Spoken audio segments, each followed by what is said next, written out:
generation of Detroit sports media is here. Crunch Time is back on Woodward Sports. Join Jeff Iafrate and Booner Monday through Friday, 11 a.m. to 1 p.m. Taking Detroit sports coverage to the next level with massive interviews, viral moments, and the best live reactions. Get ready, Detroit. The young guns are taking over. Crunch Time on Woodward Sports. We're back. It's crunch time here on Woodward Sports. New jerseys are out. People are saying they look like the Carolina Panthers. Carolina Panthers have released some new jerseys. Yeah, we'll talk about that today. Big day. Lots to get into. Obviously, we have to have that defensive conversation we teased yesterday. It's about time we revisit the defense after the preseason's kind of transpired and people are excited. Let's test it out, and let's talk about the side of the ball everyone's been worried about. We'll see if people are consistent about it. Jared Goff also had some comments on Drew Petzing. We will get into that as well. And then starters playing this Saturday. Will it happen? Who's playing? Who do you think should play and who will not play? We'll get into all of that. By the way, am I allowed to wear this hat? I think so. Probably. Am I allowed to wear this hat? Yeah, because we're just having fun still. Go crazy. Even though it's You're not having fun, yeah, we're allowed to have fun. We have fun watching our teams in this city. So I just wanted, before I put the hat on, I was like, I just want to confirm with the people, hey, Boone, can Booner put the hat on? That's all I wanted to ask. Well, to also preface, we haven't been having that much fun, but we're trying to have fun. So maybe the cool hat will, make you have some more fun. Yeah. You know what? Thanks, Caleb. You're welcome. Thanks for that. Well, Caleb, I also, so you have a photo of the jersey, correct? Yeah, I personally like them. Like, I don't know what everybody's complaining about. Like, everybody's talking about, they look like the Panthers. Do you have a picture of like the player in the jersey? Yeah, we have Amon-Ra on the jersey. Let's see this. I got to see it. I don't know how I feel about it. So that was the leak this morning. There was a leak. Fox News, I think it was Outkick and Fox News put out a leak of all of them. And then the line, you know what happened, by the way? I don't think they were supposed to come out today. Maybe they were. Caleb said they were. I saw on the video it said September 1st. Dude, Fox News leaked it. The Lions and every single other NFL team that has these jerseys coming out instantly started putting out the videos. They're like, oh, no. Oh, we got to go. So that's Amon-Ra. I don't know if they're white or light gray. I can't tell. Those are white. They're white. I think they're light gray. Like them. No, they're definitely I think white. when I saw a couple other pictures of in the video and stuff, they kind of look like a very, very light gray. I wish they just could have got new helmets, though. That's the only thing. Like, if they could, I don't know if I don't they think were, they can. That's what I was saying. I don't know if they were allowed to. The helmet saves that. Yeah, I think the helmet carries saves his it. uniform. I was gonna say the fact that they already had that blue helmet and they've been using that, I think that helps this uniform come together. Now, so people, the first thing I'm seeing here is the Panther stuff. I did send a picture to you in the Slack of the Panthers wearing their jerseys, and we could put that on there on the screen as well, so people can get an actual cross comparison. It is pretty close. I'm not gonna lie, it's pretty close. I mean, the helmet. I think the helmet is obviously different because theirs is like gray. Yeah. But look at that. It's the Panthers. I mean, dude, they look different. Like, they just do. No, it's okay. It's not going to look the exact. It's the vibe of them. It's the similar vibe. Let's just call it spade to spade. It's a very similar vibe. It's like the blue outline on the numbers, the black numbers, the white jersey with that blue outline. That blue outline looks like the Panthers outline. Like, if you go back to the Panthers one and click back and forth a couple times here. We need it up close. We need it up close with a picture, I think. You know what, Caleb? If you can get a picture, I put a picture on Crunch Time of DJ Wanham. Yeah, I could do that. We could probably get a better look if they're this similar. But they do. It gives off Carolina Panthers vibes. I understand why people. I feel that way. I'll say I like them. I'll stand on it. I like the uniforms. If they I win do. in them. By the way, Macaulay Rock said Panthers are founded in 1995. The Lions founded in 1934. We want our colors back. So it's just like we're fighting for our colors back. I do. I like them. I understand the Panthers memes, but I like the color. I like it. I like the color wave. I like the. I do like the look of it. I love the helmet. Helmet carries the uniform, but I don't mind this. I wonder. So the Lions did put out a whole thing about it. I wonder if it's like they did pictures and like breaking down the whole uniform. I wonder if they explain why if it's white, silver, what it is, and why they chose that instead of maybe doing some sort of. I don't know. Here's the thing Such- about I don't know. jerseys though. Like it was, no matter what the jerseys were. Like I remember, like the Tigers jerseys, the ones they came out with this year, like the orange one, the navy ones, they were sweet. And there was always people that didn't like them. Like there's always going to be a negative opinion about the jerseys. Okay, yeah, they look a little bit like the Panthers jerseys, but I think they're sweet personally. Like I like them a lot. And I know people are going to have negative opinions about them, which is fine, but I like them. Do you guys want me to read what the Lions had put for each detail, like the details on this jersey? Do we want to do that real quick? What do you think? Why not? So the shoulder details, Caleb, I don't know if you want to throw it up there, but the shoulder, they have details on the shoulder. It says Honolulu blue meets black to mimic the intense gaze of a lion as it locks on its prey with unwavering focus, adding a fierce edge. All right. Good So job that's how to the promote stripes. Sick. Way to make the stripes seem cool. The inside collar, it says defend the den on the collar. Inscribed with the team's iconic defend the den mantra, a phrase that speaks to the pride we take in creating home field advantage. The helmet, it says carbon fiber within the decals texture symbolizes elite performance and connects to Detroit's car and racing culture. And then the jersey numbers, italicized jersey numbers lean forward with intention to create the illusion of motion. I mean, it's Shout out the marketing team. yeah. That's like, hey, ChatGPT, can you expand this into like 2 sentences and Make it's it just sound word cooler. salad. But I You will know, say it's word salad. But I will say like it's silver. It's not white. That look- is- no, that's I'm looking at this picture of JMO. If you go on the Lions website, it's silver.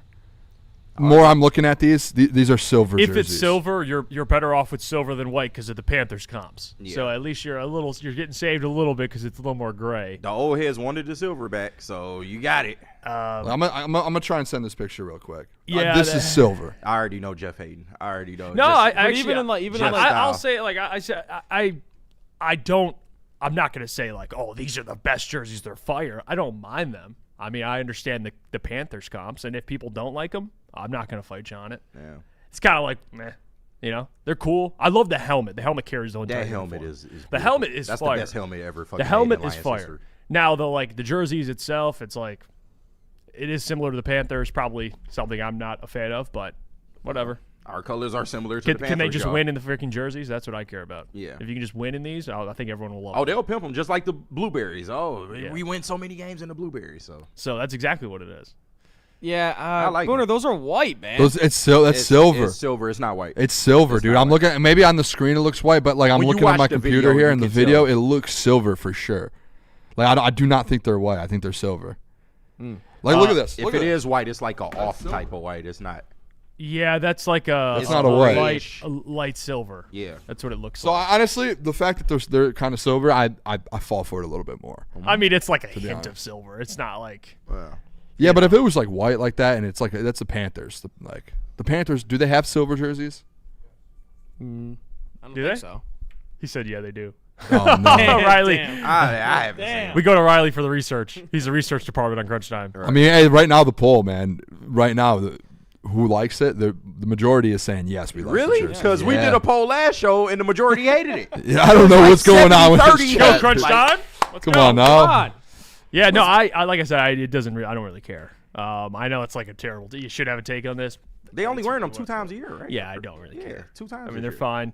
Are they my favorite? No, they're not. They're not. And it's just because it is because of the Panthers thing. So that's where I do agree with people on that. So Yeah, Sean was screaming, "It's the Cam Newton jersey." yeah, that's I don't think it's that, but I get the similarities though, absolutely. But I mean, comparatively to the other ones that came out, I'll pull up a picture right now. They are the best, I would say. I haven't seen really, any other jerseys. Nah, I haven't come seen other ones. I saw that they teased them, but These are the other ones here. I mean, comparatively to all of them, they're the best. I mean, the Titans ones, those are nice. pretty good. I like Jacksonville's. No, those are the worst. Nah, dude. I like that's the a teal bad picture color. of them. No, that's a bad picture. I of like them. You know what the Still Bears line. look like, at least from my angle right now? That's a Syracuse jersey. Yeah, that's a on. Syracuse. Yeah, I thought That's the Syracuse. The Packers ones are Who's top so right? ugly. Who's top I right? think that's Colts. The Colts. The Oh, Colts is okay. sick. It's like dark gray. That look like our jersey from last year. The black. Yeah, but the Colts, I feel like the Colts always have. Oh pretty wait, good no, those are jerseys. the Titans, and the second one are the Titans. The Those second are- one is those the are Titans. sick. The Those are Titans. sick. Yeah, the Music City Fucking ones are nasty. sweet. I like the Jags. The Jags one's sick I too. told you, I'm like the teal Yeah. with the white. That shit's I sweet. like the I like teal that. helmet. We might have honestly like I don't hate ours, but we do. Maybe the Packers have the worst one. Yeah, Packers absolutely. And then it's probably might be us. I'm sorry. The Vikings ones aren't. I mean, those are not good. The Colts ones, we've seen that a million times. By the way, like, who's designing uniforms for the Green Bay Packers? Who does that? Yeah, and they've been trash. That, Yeah. dude, I don't think they've had one jersey where I've looked at it and said, "Damn, that's fire." They did have the all whites No, even last year with Those the white were- helmets. Those were sweet. the helmet. I'll yes. give So the them blind, credit. Blind squirrel finds a nut. Yeah. All right, Yeah. they got one. I would have They've loved, had some honestly. ugly ass jerseys. I would have loved if the Lions were gonna do like a white one, like get white helmets, like go all white. Like that would have been incredible. Or maybe I would have did like a black helmet with a blue lion, since you have black as kind of the outline on this jersey. Yeah. I did a black helmet with the blue lion. I was saying before the show too. It's crazy to me. The Lions might have the most jerseys out of any team in the NFL. I don't know about that. You have home away, you have Thanksgiving, you have the grays. Now you have these. You have the black uniforms, and I think there's one more I might be missing. You have 6 or 7 helmets. no, There's we 7. don't have the Grays anymore. I think they just wore No, the grays they- last they- year. No, they didn't. No, they didn't, because those are the different. That's like the different font and everything. We don't Yeah, I the thought Willie they wore the Clay grays jerseys. last year. No, not the Willie Clays. Feels They've like been they out of have there. 35 jerseys. It just feels like there's a lot, and there's only 17 games in the We season. only wear so- 3 of them, though. That's why I'm like, where's you getting these 7 jerseys? We But only wear 3 It's jerseys. insane the amount that we have. I don't know if other teams have that. I I've really only don't. seen And then 3. people complain like, can we get the I feel like we Honolulu should have blue on more. gray? I feel like we should have more, because they should have a retro, like with the silver pants and maybe the old Lions. That's the logo Thanksgiving and though. stuff. Like that's the Yeah, well, not. I mean, like more like the '90s Lions, not exactly the They Thanksgiving. need to one, get the '90s one. That blue, that Barry Sanders but- blue. yeah, like with the that's silver pants. The Yeah, old that's heads legendary. Clamoring for. So maybe if they bring those back, you win a Super Bowl. Maybe that's what we're waiting for. Is the jerseys a part of the Booner Path? I guess. I mean, I guess. the Booner Path is just about football. Like win a football game. But you gotta look good doing it. There is Look that. good, There is play that good, saying play that prime time. Yeah. Yeah, Dion, look good, play good, look good, man. play good, feel good, play good, all of that. Yeah, And come I on, do man. actually believe in that. Like I think Amon-Ra has came out and said that. Like, hey, when we got good jerseys and we're out there and we feel good, Yeah, it's we're really, playing better. As long as they like them. I mean, it's like, yeah, it's what Prime said. You look good, you feel good, you play good, they pay good. You damn right. Oh, Denver said I- grays I'm is the telling Christmas uniform. So maybe we did wear gray last year. It was during Christmas. It No, was we Christmas Day. wore the blacks during Christmas. Oh, Yeah, yeah, we we did. did because I remember Yeah. that the candy Max cane Rosemer, thing. I won't forget. Yeah. And they tried to tell me last year those was bad. I'm like, come on, y'all. Like, I get y'all got the negative connotation from '08 and, the whole deal. Do in the Black jerseys chat fired. said they're trying to sell more. That's what T-Foss. Terry was in here and I said that and he goes, Boone, they're just trying to make more money. Like That's it. they know that everyone's going to buy more of each jersey. If you have a new jersey, that's all they're trying to do. That's it. You know what this was too? Last thing I'll say, this was Rod Wood's final staple as the Lions president. Are we giving Robert credit for that? Well, he was the one that he has said that he was the one that worked hand in hand in designing them. I'm pretty sure. Oh, great. I believe. Yeah, it's brutal. That's pretty brutal. I'm pretty sure. I could be wrong, but I'm pretty sure at the Well, he league did meetings good with he last said that. year's. I give Yeah, him yeah, that. and I'll say for people that are like these are absolutely disgusting. I think it's a little Yeah, that's a crazy. little too much. I wouldn't say that. It could be worse. Are they the sickest jerseys the Lions have? No, but Yeah, still the black for me. I think one of these would be the black is that I takes saw the blues. I think those two easily. But they using the same helmet from the black jersey on this one. Yep, they just kept that helmet, which I love. I think That it's, helmet again, is the best fucking- helmet they've ever had. Oh my god, I wear that shit every Sunday. I do like my favorite jersey. People don't like it because I don't know why, but the blueberries when they just go blue on blue, I think it's the sickest. because thing they ever. win the most. Yeah, and when they go the white on white, like when they just go one straight colorway, I think that's my favorite. I feel. Unpopular opinion, I like the silver pants. Everyone says that. I like the silver pants. I don't think that's unpopular. No, people hate No, the silver pants. I got in an No, argument. the old heads have been clamoring for them fucking pants. Yeah, but the younger people, they hate the silver pants. Yeah. Caleb, I just sent you something. Yeah, you got to pull this up before we go to break. What is it? You got to pull this Oh hell no. What you is gotta it? pull That this up. pose is. I nuts. think I'm on the stand right now, man. What is it? that pose is nuts, bro. This So this guy, bro. The Bears came out with a new jersey, Defend your mans. and they had Caleb pose for it, Defend your mans. and he was posing all right. Hold on. Is this AI or is this real? Oh my gosh! Yeah. Hold on, Jeff. Looking like Genie Bus, man. What's Defend your going- mans, Jeff. I mean, they got the Genie Bus leaks with this. I mean, what's going on with this pose, Caleb? Come on, man. Close your legs. Bro, what? Close your legs. He's never What been that production low. or like doing, cameraman is like, hey, can you put that one leg up, please, and Yeah, give can us some? you open up your legs? Or do you think it's Caleb Caleb? He's like, hold on, I got a good pose. If it's two people that ain't gonna beat the allegations, it's him and Carl Anthony Towns. Man. They are never beating After the all allegations. that, Yeah. Shut up. shut up. I gotta get this off the screen, man. Yeah, you got to gotta get that get off. that That's That's insane. disgusting. I thought it was maybe an AI photo. Jay Stee says Jeff gonna make this his lock screen. Oh, DJ Jeff gonna have that on his wall in his bedroom. All right, let's go to break. Get the hell out of here. Supreme Lending, let me tell you about them, the professionals, which you need to trust them. You're buying a home or refinancing, it's a massive decision, and they're a full-service lender. They boast a 99% close-on-time rate and a 97% customer satisfaction score. But here's the game changer. When you apply for an eligible loan, mention Woodward Sports, and you'll receive up to $500 off your appraisal. To score the deal, call the numbers on your screen and talk to Chad and Chris at Supreme Lending today. Woodward Avenue, the first paved road in America. Woodward Sports, the first sports network born in Detroit and made for Detroit. Some days call for light, others lean bold. What about everything in between? All Day IPA, the easy choice for every day. Citrusy, crisp, refreshing. Flavor you can float with. Light on the hops, big on refreshment. One's great. Two, even better. Brewed with you in mind. No shortcuts, no fuss. Big on flavor, never too much. All Day IPA. Hop into easy. It's game on at Art & Jake's. Wings, burgers, pizza, and ice-cold drinks served up with attention to detail. Wall-to-wall TVs, great service, and a vibe that keeps your crew coming back. Art & Jake's, a sports bar setting with a fine dining flavor. Neil Rule and Sean Belizian wake you up every Monday through Friday on Detroit's #1 sports network, Woodward Sports. That's right, Big D Energy has moved to mornings. Get your morning dose of Neil's tone and Sean's insanity. Weekdays 8 a.m. to 10 a.m. Two Detroit sports legends coming together for the best Detroit sports morning show there is. Big D Energy, waking you up weekdays on Detroit's #1 sports network. If you're looking to take your relaxation to the next level, then you've got to check out Dr. Eric Duncan at Massage Share House in Bloomfield Hills, the largest massage share room in the Midwest. They carry top brands like Infinity and Osaki, making it the go-to destination for premium comfort and cutting-edge wellness technology. Book your visit today at MassageSharehouse.com or simply scan the QR code on your screen. Massage Share House, your ticket to ultimate recovery and relaxation.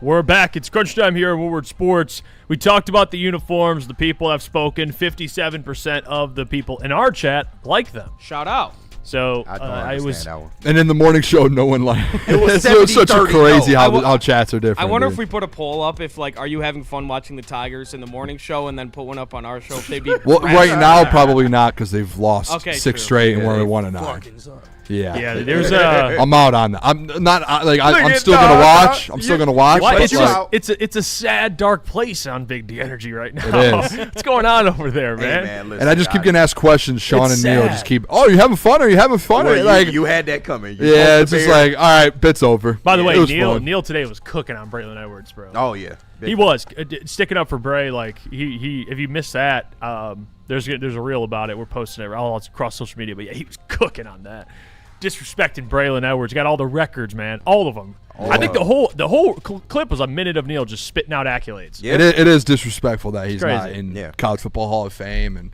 he should be in every Hall of Fame. Like, Literally. Yeah. one of the best to ever do it at his position. Let's talk about Saturday. college. Let's talk about will the starters play, but more specifically, should they play and how that kind of goes about. Go ahead. Can we just make an announcement for tomorrow? Yes. Guest on the show for people who want. Like, people actually weren't asking, but we do have confirmed a guest. Are you guys fans of the Impractical Jokers? I am.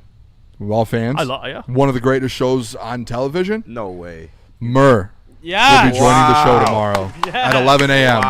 Go, Murr. We are starting the Let's show go. tomorrow 10 minutes early. We'll start around 10:50 for people who come in at 10:50, and 11 a.m. Murr from Impractical Jokers will be joining the show. He has shows in Detroit this weekend, so kind of talk to him about that. Talk some Lions with him too. Yeah. Yeah, he's at the Detroit House of Comedy. So That's he'll be there Friday man. and Saturday. Shout 2 out shows to a Murph. day. That's like an all-time guest, dude. Like, Yeah. I grew up watching the Impractical Jokers. Mr. Allen's last week. Now we got Murr This Like, week. what like, are we doing? That's a huge, like, that. It's just a big pull. It really is. It's the most.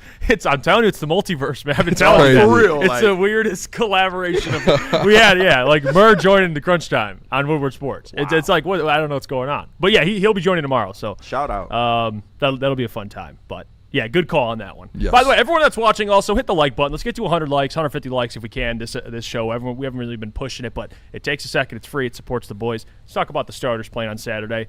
I know the offensive line we talked about. Some of the starters played. They sprinkled them in, but we expect last preseason game.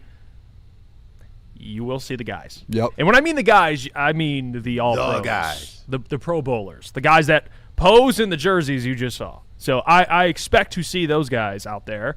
And to be honest with you, I think it's good. It should be. Because here's the thing. We have to get ahead of this now. It's Tuesday, and the starters are probably going to play on Saturday. And depending on how that goes is going to dictate and determine the conversation Monday. The Bengals played their starters against the Lions. They did not score. And guess what the conversation was on Monday? Bengals are screwed. Offensive line sucks. Offensive coordinator Zach Taylor sucks. Fire him. So, let's just assume the starters play, and you can weigh in who you think will play, but more specifically, what should we expect out of the starters? That should be the conversation because we should get ahead of it now so that way whatever happens Saturday, we talked about it prior. Yeah. So we can't be like, well, this offense is behind and it stinks when we talked about today. Well, maybe they're going to start slow. But what should we expect? Because for me, I expect this offensive line. I expect the offensive line, there's going to be some, without Cade Mays, maybe some hiccups. I understand that completely. But in terms of the passing game, in terms of what Jahmyr Gibbs can do, in terms of what I expect Drew Petzing's run scheme to look like, I expect this offense to be buzzing. Yeah. I don't expect them to start slow. I don't expect them to struggle. And I'll tell you this right now. I'm saying this on Tuesday. If they do, we will talk about it Monday, and I'll say, what the hell? Now, do I expect them to put up 40? No, but look around in the preseason, man. These teams are scoring. Like, you can't win a game 17-14, and we can go on Monday and be like, they'll be fine. Like, I expect them to go out there and at least if they play however many drives, them to score on most of those drives, or at least look efficient. Yeah. Because we can't have a dud and then be like, it's cool. It's preseason. Like, at some point, especially against backups. Especially because it's the last preseason game. Like, they've been working on everything. I said it when we did the Crunch Time pod yesterday. The one thing for me is, like, we haven't heard the announcement that these starters are playing, but the last few years you've had joint practices. You've had opportunities for these guys to get reps in. And Dan always says, and I think a lot of people in the NFL talk about it, the joint practices are if the same, if not a little bit better, of getting kind of ready to go for the NFL season as a preseason game. You don't have that this year for a reason, right? Like, so no matter what, for people who are like, hey, don't play them, you need, like, and I get it, like, I'll knock on wood, we don't want anyone to get hurt, no. But you need your starters and all-pro and Pro Bowlers to get on the football field and get a feel for this. And I told Jeff yesterday, you cannot walk into Week 1 versus the Saints and that to be their first real game action this year. You can't do that. These guys need to get action. They need to feel like Jared Goff. I know it's crazy to say, like, you don't get hit all offseason. Hey, get pushed around a little bit. You know what I mean? Like, obviously you don't want him to get hurt, but, like, hey, get a feel for being in the pocket again in a live action game. That's what it's like when you do the joint practices. You need that. It's the same like with Jameer or Panay or Amon-Ra. Like, get a feel what it's like going one-on-one, getting pressed right away and what, like, outside of players on your own team. They need that. They do. And the expectation for me, if I'm Dan Campbell, I'm playing them 2 or 3 drives, maybe 2 drives. If one of those 2 drives don't go well, hey, let's get a third. Let's get a rhythm down. I think the number one thing on Saturday for these starters is, especially offensively, you just want to see them in some sort of rhythm.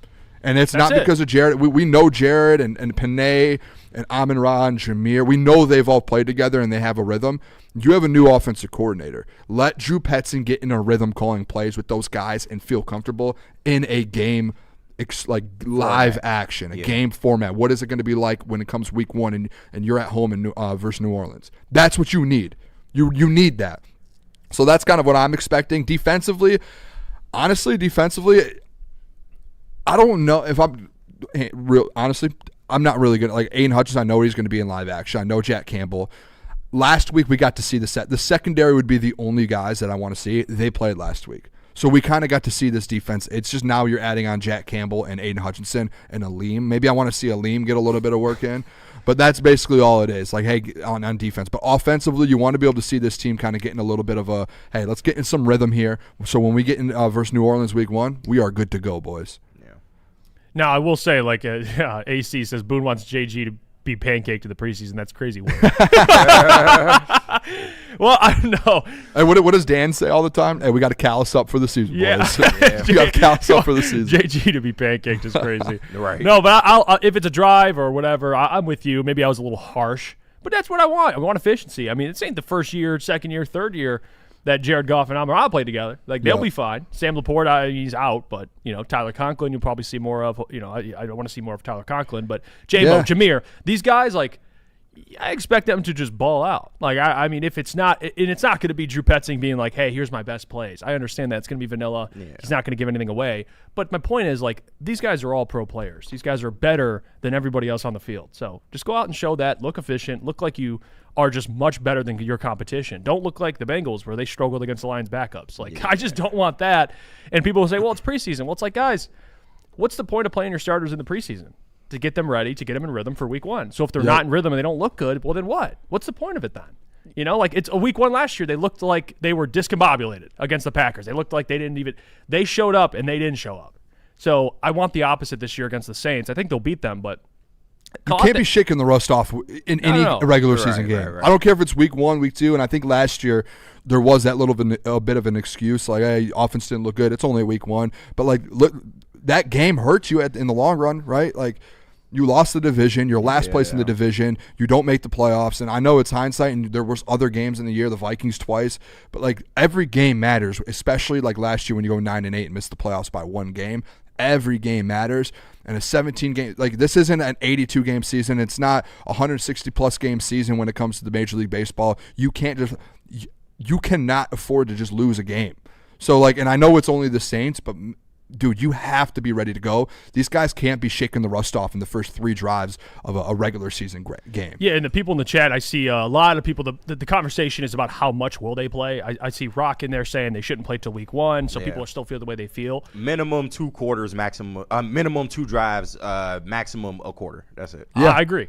Yeah. I agree. You don't have to get them out there for half the game. I mean, you just want to get them out there, just at least, like you said, just get a feel of being out there again. I think if you get 2 drives in, one of those drives, well, like, one might not, the first one might look a little sketchy because it's the first action these guys are getting. Of course. Second one, though, like, hey, if one of your first 2 drives results in a touchdown and you feel comfortable and Jahmyr Gibbs, you're running the ball well behind the offensive line, you feel good, okay, after that second drive, you're out. But, hey, if those first 2 drives are still a little rusty, we don't feel like we got what we needed done, okay, then let's get you out there for a 3rd drive, last drive. Let's see what happens. Whether you score or not, you're out. And then, if there's a conversation, guys, if they don't score on like 3 drives and we have this combo Monday, are you guys worried? If I'm Dan and them, I'm fine with that. We know what we are at the end of the day. Yeah, personally, like, I just want to see them play. I honestly don't even care about the success, about like what this offense looks like. Obviously, you don't want it to be a shit show, but I don't need them to have like a 4-play, 75-yard touchdown drive to know what this offense is. I just with the no joint practices, to your point, Booner, like, I think they do need to play just to hit someone of wearing a different jersey. To get the feel of that, but I don't care if they go out and go 3 and out. I think they just really. It won't bother I don't me. care if they go out and go 3 and out. It just won't bother me. No, Caleb, it won't bother me. You spot on, bro, because you kind of alluded to it, Jeff. These guys have played together for so long now. We know what this offense is capable of. They are literally an all-time scoring offense, like when they're all together and they're all healthy. So I'm not necessarily worried about it. I know people will talk about it, obviously, if they were to have 3 drives and don't score on any of those drives. But I just want these guys to get chemistry together. That's really, and my main expectation is just don't get injured. Like, I do not want any preseason major injuries to take place in this game. So get the work in that you need to do defensively. Get after it a little bit if you can. But I just need them to shake the rust off. That's it. Yeah. That's you just want the results don't matter. But here's the thing. I understand that. But no. You want them to score. Well, you want to see a 90-yard I'm not gonna. If they go touchdown. 3 and out, and be like, what the hell? Because last year they had all those All-Pro players. They were bad on 3rd down, and they weren't good. They Yeah, weren't but running that the ball was in the- effectively, but statistically they were still top 5. No, so for would we sure. say that was a top 5 offense? Like, no, they were bad against I top scoring think it's defenses. just No, that's but why we- the Russ they were thought- fugazi. But we also saw a situation in which they looked like shit opening week, and then the next week they put 54 on the Yeah, Bears. exactly. But, So that, it's but, like, but that, you but know. then John Morton got fired after. No, for sure. And I think John Morton had a lot to do with maybe why they started slow last year. I mean, the miscommunications, just some of the schemes he was trying to implement and stuff like that. It was a lot of confusion around the offense, but I don't think that's there this year with Drew Petzing. I think it's a way more comfortable feel. I feel like these players have a more of a beat on what he wants to call and things of that nature. So I think it'll just look different this year. By the way, in the chat, Art Vandalay, I think this is a good question. The Laporta loss needs to be talked about a little bit more Dio because says that's what happened still to a Laporta. mystery. I don't listen. This is my thought. This isn't in reports or anything that we've heard. This is more so just my thought. I'm gonna, in my mind, I think Laporta's gonna be back in week 1. I think he's gonna be fine. I feel like this. If it was a bigger, and Dan does speak to the media in the next couple hours. If it was a bigger situation or something was coming out of it, I think he would have said that, and I think that he would have been like, "Hey, we're unknown on what's happening with him." It was, "Hey, I'm not that worried really, but we're going to give him his time." He got hit in the hip. Like, dude, if he got hit in the hip and it was like a broken hip, like that would be one thing, and they would have already announced that. I'm guessing it's like a contusion, and he's going to be back and ready to go. And it's like, hey, let this thing heal up. We don't need it to swell up more. We don't need it to get kind of worse. Yeah. Let's let this thing go. Xavier says, I need 3 touchdown scoring drives with ease for the morning show. Can complain that they didn't go for 2 points. I see what you did there. That's funny. If they go 0 for 3, by the way, in drives, I know what Big D, freak the fuck out. Neil's going to say, I was told they have a top 5 offense. Oh yeah, That's what he's going to hit him with. Neil That's gonna deflect. You that's know the that. morning. Neil is absolutely going to deflect. AJF says, 1 to 3 drives with the first team offense isn't a bad idea. My biggest concern is that the line doesn't look good and they have to protect JG. I don't think right now they can protect the quarterback. Well, listen, I think that, and I brought this up last week, like in preseason, I get it. You're not, everything can't be taken away from preseason, but it's also like in practice, like this offensive line in the interior has been struggling a little bit. Yeah. So, like, I understand that I brought the skepticism up last week from me. Like, I was somebody who said without Cade Mays, I think they can hold their own until he gets back. I'm starting to pull back a little bit on that. Like, there is concerns for me on the interior, for sure. Like, whether it's Juice, McLaughlin, whoever. With Blake, he's a rookie. Like, there's gonna be a process there to start the season. So this O-line for me, there is a lot where I'm kind of there's a lot of unpredictability to it. Well, if it tells you anything, the starting O-line outside of Penei Sewell played last week, and they played like a full court, 3 drives. So you were going to think, and I've been saying, like, hey, the number one thing with this O-line, and this is why I hated the fact that the center, maybe it's Seth McLaughlin or Juice. Like, no, when Juice gets back, it's him. Juice, you need to get the continuity down with these guys. They need to get reps together, and they need to be ready to go for week 1 versus the Saints. And, like, this week, guess what? Hey, starters can play 3 drives. You know what I want to see? I want to see the offensive line out there for a first half. Honestly, maybe take Penei out, but the rest, like, let Juice get a run in for the first half. Let Tate Ratledge, Blake, Christian Mahogany, let them get a run in for a full half. Get that continuity down with those guys and get a good feel for it going into week 1. Yeah, shout out to William Rose in the chat. He says, get in and out of the huddle, communication, get to the line fast, and get out the game healthy. And go 3 and out, and Caleb's cool with it. I mean, again, It's it's the not preseason, unless it's like a total shit show or golf. So now there's or golf exceptions gets sacked right? every 3. But again, I just want, like, with the no joint practices, they need to go out there and play. Like, they need to play against someone that's not on their own team. I don't think it's going to be ugly because we know what this offense is. But if they go 3 and out and they stay healthy, so be it. Yeah. Unless it's like completely atrocious where golf gets sacked 3 times. Well, I think it's That's- obvious that that's the number really one thing concerning. is stay healthy. Yeah, that's Yeah. it. Well, if they That's the number one. Like, so what is And a get some reps. That's it. You're like a 3 and out, but then you're like, well, if you get sacked in a 3 and out, then I'm worried. You know Well, how 3 there's- and outs work, right? Like there has to be blown up plays for you. Well, to go yeah, 3 I and mean, out. obviously there's exceptions. for the people, by the way, if it's really ugly, then I'm out. Okay. for the people who are There's worried about the contingencies, health, there's though, contingencies.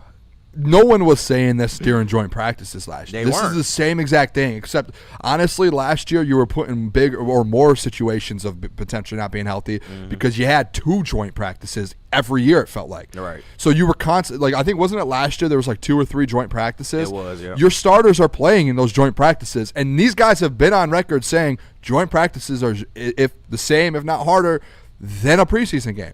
So it's like they were put in those positions in years past. This is a controlled environment. right? Like this is at least better than a joint practice because it's in a controlled game environment. No fights. Yes, you don't have Kirby Joseph getting in a fight and some of these guys punching helmets with their hands, like helmets flying everywhere. You don't have that. This is more of a controlled environment. So I feel more comfortable. Jeff gonna lose it if they come in here and go 3 and out on 2 drives, bro. Because and this is coming from a guy I believe to the maximum extent in Drew Petzing. Yeah. But like, I'm not gonna. I mean, if they don't look good on offense, of course the people that don't believe in them, like they have a right to be like, why'd you guys look opening up the playbook? Why'd you guys look like? Well, I think that's actually a great point, Caleb. They're not opening up the playbook at all. Oh, and here's the playbook. Top 5 wide receivers out there. But also, like, why can't you give them time to get this thing going? The best running back in the NFL. But that's why I'm not worried. So These this guys is have for played Jeff. together for so long. He's expecting them to be like the best offense in the NFL day one. Yeah, nah. I never said that. Well, that's where you're saying you're going to be disappointed if they don't get there. He said 3 and out, and everyone's like, "Yeah, I'm cool with it." Well, obviously not. Like 3, like Right, if it's a 3 and out in the first possession. was like, "No, Caleb, I just want. you're right. I agree with him. No. If it's a 3 and out in the first possession, then they come out in the second possession and they get a drive going, I don't care. I don't care about that 3 and out. I just want the reps. That's it. Yeah, that's what it is. I mean, I don't care. We know what the offense is. We do, yeah. At this we point, do. that's what I'm saying. They played The together first so long. possession Yeah, of they fired their OC last year, but we know Their the very offense. first possession of the and they season. still scored a lot of points with a bad OC. So until they face top scoring defenses. I hear you, but once again, that just show you the type of offense. Even in a horrible year, they still put up good numbers. Per se, so. Never mind. I'm not going to ask that question. And I'm not. By the way, I'm not going to. I was going to ask what if Ben Johnson and Caleb Williams they go out there their first drive preseason and go 3 and out? Well, I'm not going down that road. I'm just asking you because KG they'll tear me up. No, they will absolutely. Because I'm not going to go down. I'm not going to go down that road. But what I will say is like the offensive line is tied into that. Like if they can't block for Jared Goff, like of course we should talk about it. Like what the hell? You know what I mean? Like what's different? going on? If Goff getting hit a lot, that's a little different. But I don't expect them to get hit a lot. I don't. Caleb Wilson did play in the first, or Caleb Williams did play. He played in the first preseason game 1 drive, or last week, and it was 8-play drive, 33 yards. Whoa! And they got a field goal. Oh wow! Now, is there concern for the Caleb Williams in that offense with Ben Johnson? They only got a field goal. Well, I didn't watch, so I don't know. But I was assuming 8 plays, 33 yards. I would say there's concern. That's all you need. 8 plays, 33 yards. Oh, that's funny. That's hilarious. DJ says, well, Jeff, what teams are good against top scoring defenses? Well, the offenses you had prior to last year, they were. So I mean, By the way, I'm only going off what the Lions have done against pretty good defenses. They've always been good. The last 3 plays of the drive for the Chicago Bears with Caleb Williams: incompletion, field goal. Uh-oh. Trouble in paradise in Chicago. And I would be like, Caleb Williams, let's get the completion percentage up. You're missing throws again. Like I would be like, what's going on? But there's probably Bears fans that are like Caleb over there going, he went 2 for 5 for 28 yards in his first preseason game. Yeah, I would walk away and be like, can you complete a pass? Like, what's going on? Caleb would be like, nah, he's good. He's good. Yeah, it's fucking preseason, man. Right. Yeah. It's not good. indictment. And that was versus the Bengals So backup. I'm just consistency. If they go out and they have like 2-play, 3-play scoring drives and they score back to back, what are you guys gonna say? I promise Can't you, wait I for won't week 1. give a damn. What'd you say? Can't wait for week 1. I won't give a So damn. we only take things away from preseason if they play well. Is that what we're doing? Agreed, Okay. yeah. All right, got it. Good or bad, I just want the reps. That's it. All right. I'm consistent. Just give me the reps. Let's go to break. Let's get out of here. Don't get hurt, please. Get out of here. Let's don't- hear about it, don't friends. tip It's 11:37. I will man. walk out this. No, bitch. not literally get out of here. Tell us about Buddies. Yeah, serving it up since 1946. Buddies is not only the best Detroit-style pizza, they're the original Detroit-style pizza. Right now, you can get $10 off your $50 or more order for dine-in or carry-out by using new promo code WWS26. That's WWS26. With 20 locations across Michigan, there's always a Buddies Pizza near you to cash in on this offer. Find a location near you or order online at buddiespizza.com.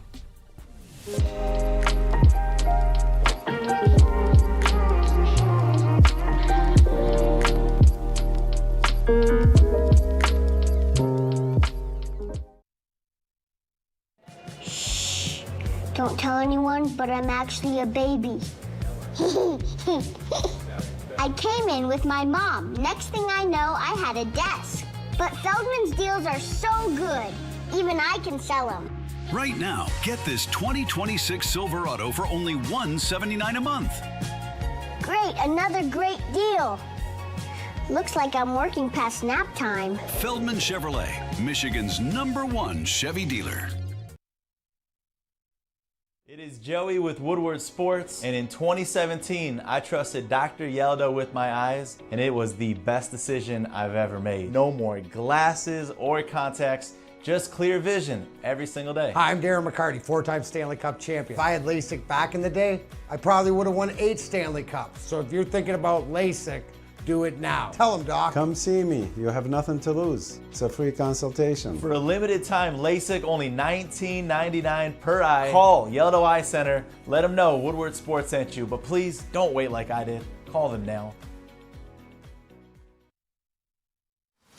Jameer Gibbs, breakout season, loading.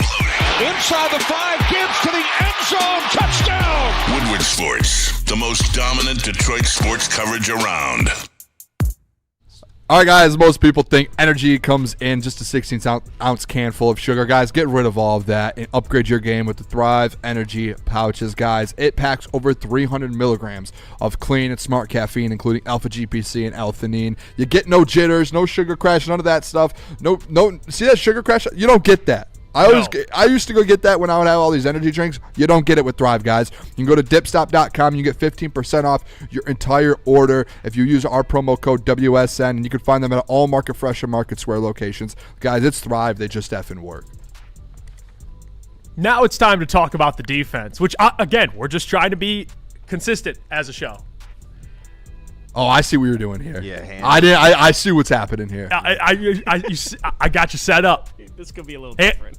This is tough. Okay, here we go. So, KG, we had the conversation about the defense, and you said this preseason, man, Kelvin Shepard, that defense is doing some things. I think so. So now we're taking things away from the preseason. Well, oh no! I'm just bro. Oh no! And it's not even a KG thing. I'm going to you, Caleb, too. Oh no! How do you feel about this preseason? The booth guys. He got me. He called me defended my man. You got me. I mean, hand up show. Hey, I'm defending. Now, Caleb, just KG. like you defend Abney. I'm defending my man. No, that's fair. That's fair. Caleb, I go to you now. Yeah, what have you seen out of this defense in the preseason? Does it get you excited? Are you still not changing expectations? Okay, so far Derek Moore got a sack. Okay, I'll DJ Wanham is the man. Here's the thing about preseason.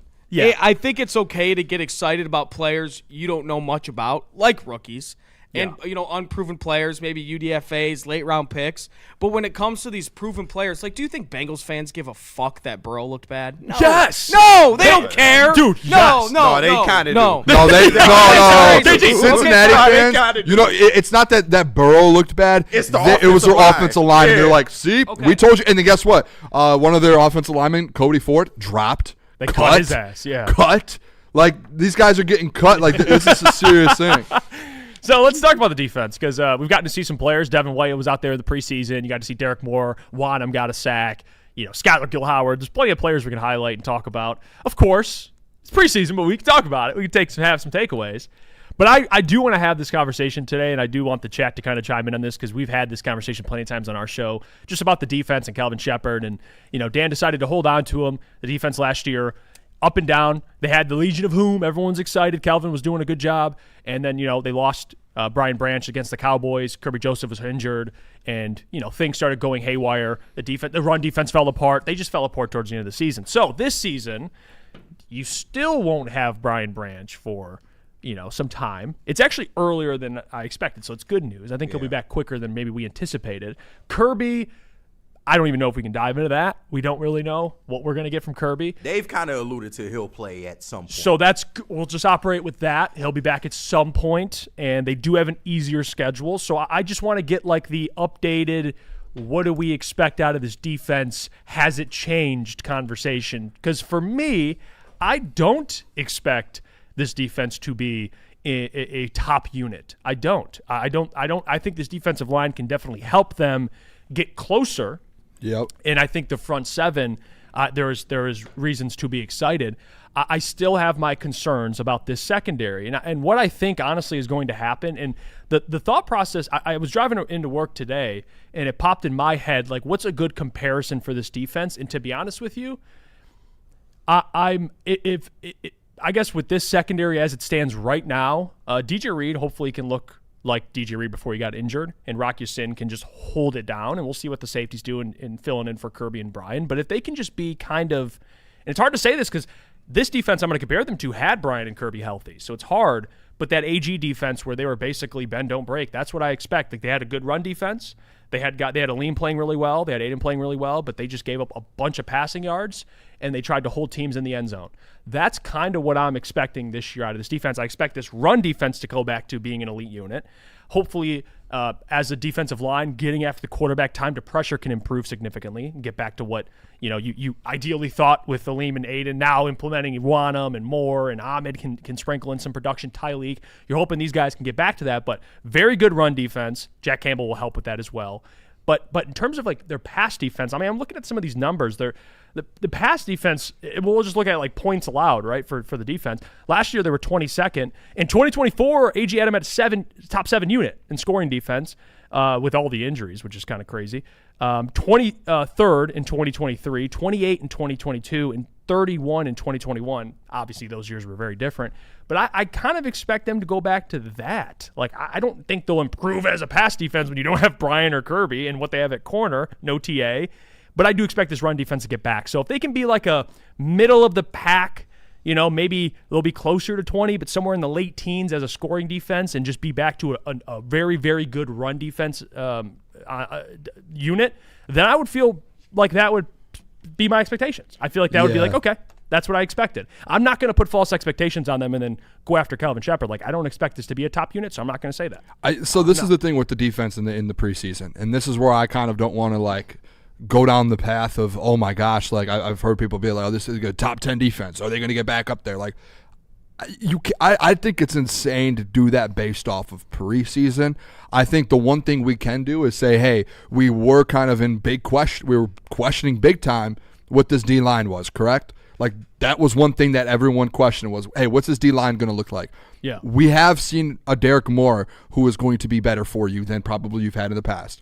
DJ Wanham, is an improvement from a Marcus Davenport. Aleem's healthier, right? There are things like that I think you could take away from this defense in kind of a little bit more of a smaller scope. But as a whole, guys, like, this is what I'm not going to do.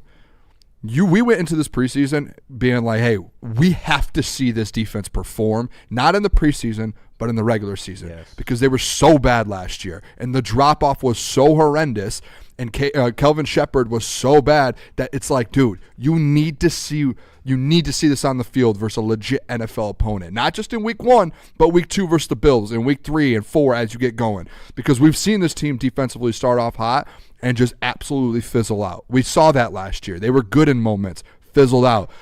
I'm not going to go and be like, hey, like I'm looking at it now. I think I'll say this one thing. It was awesome to see them get back to their identity of stopping the run. They held the Commanders to 35 rushing yards. That's really good, right? That to me just shows in my head, hey, there's an identity kind of getting brought back here that was missing last year. So I will take that away from Kelvin Shepherd in this preseason. That, to your point, Jeff, hey, that's back. It's good to see that. But what I'm not going to do is, I think two things can be true. You could say, hey, it's good to see that back. I'm not going to sit here and say this defense is going to be back and great again.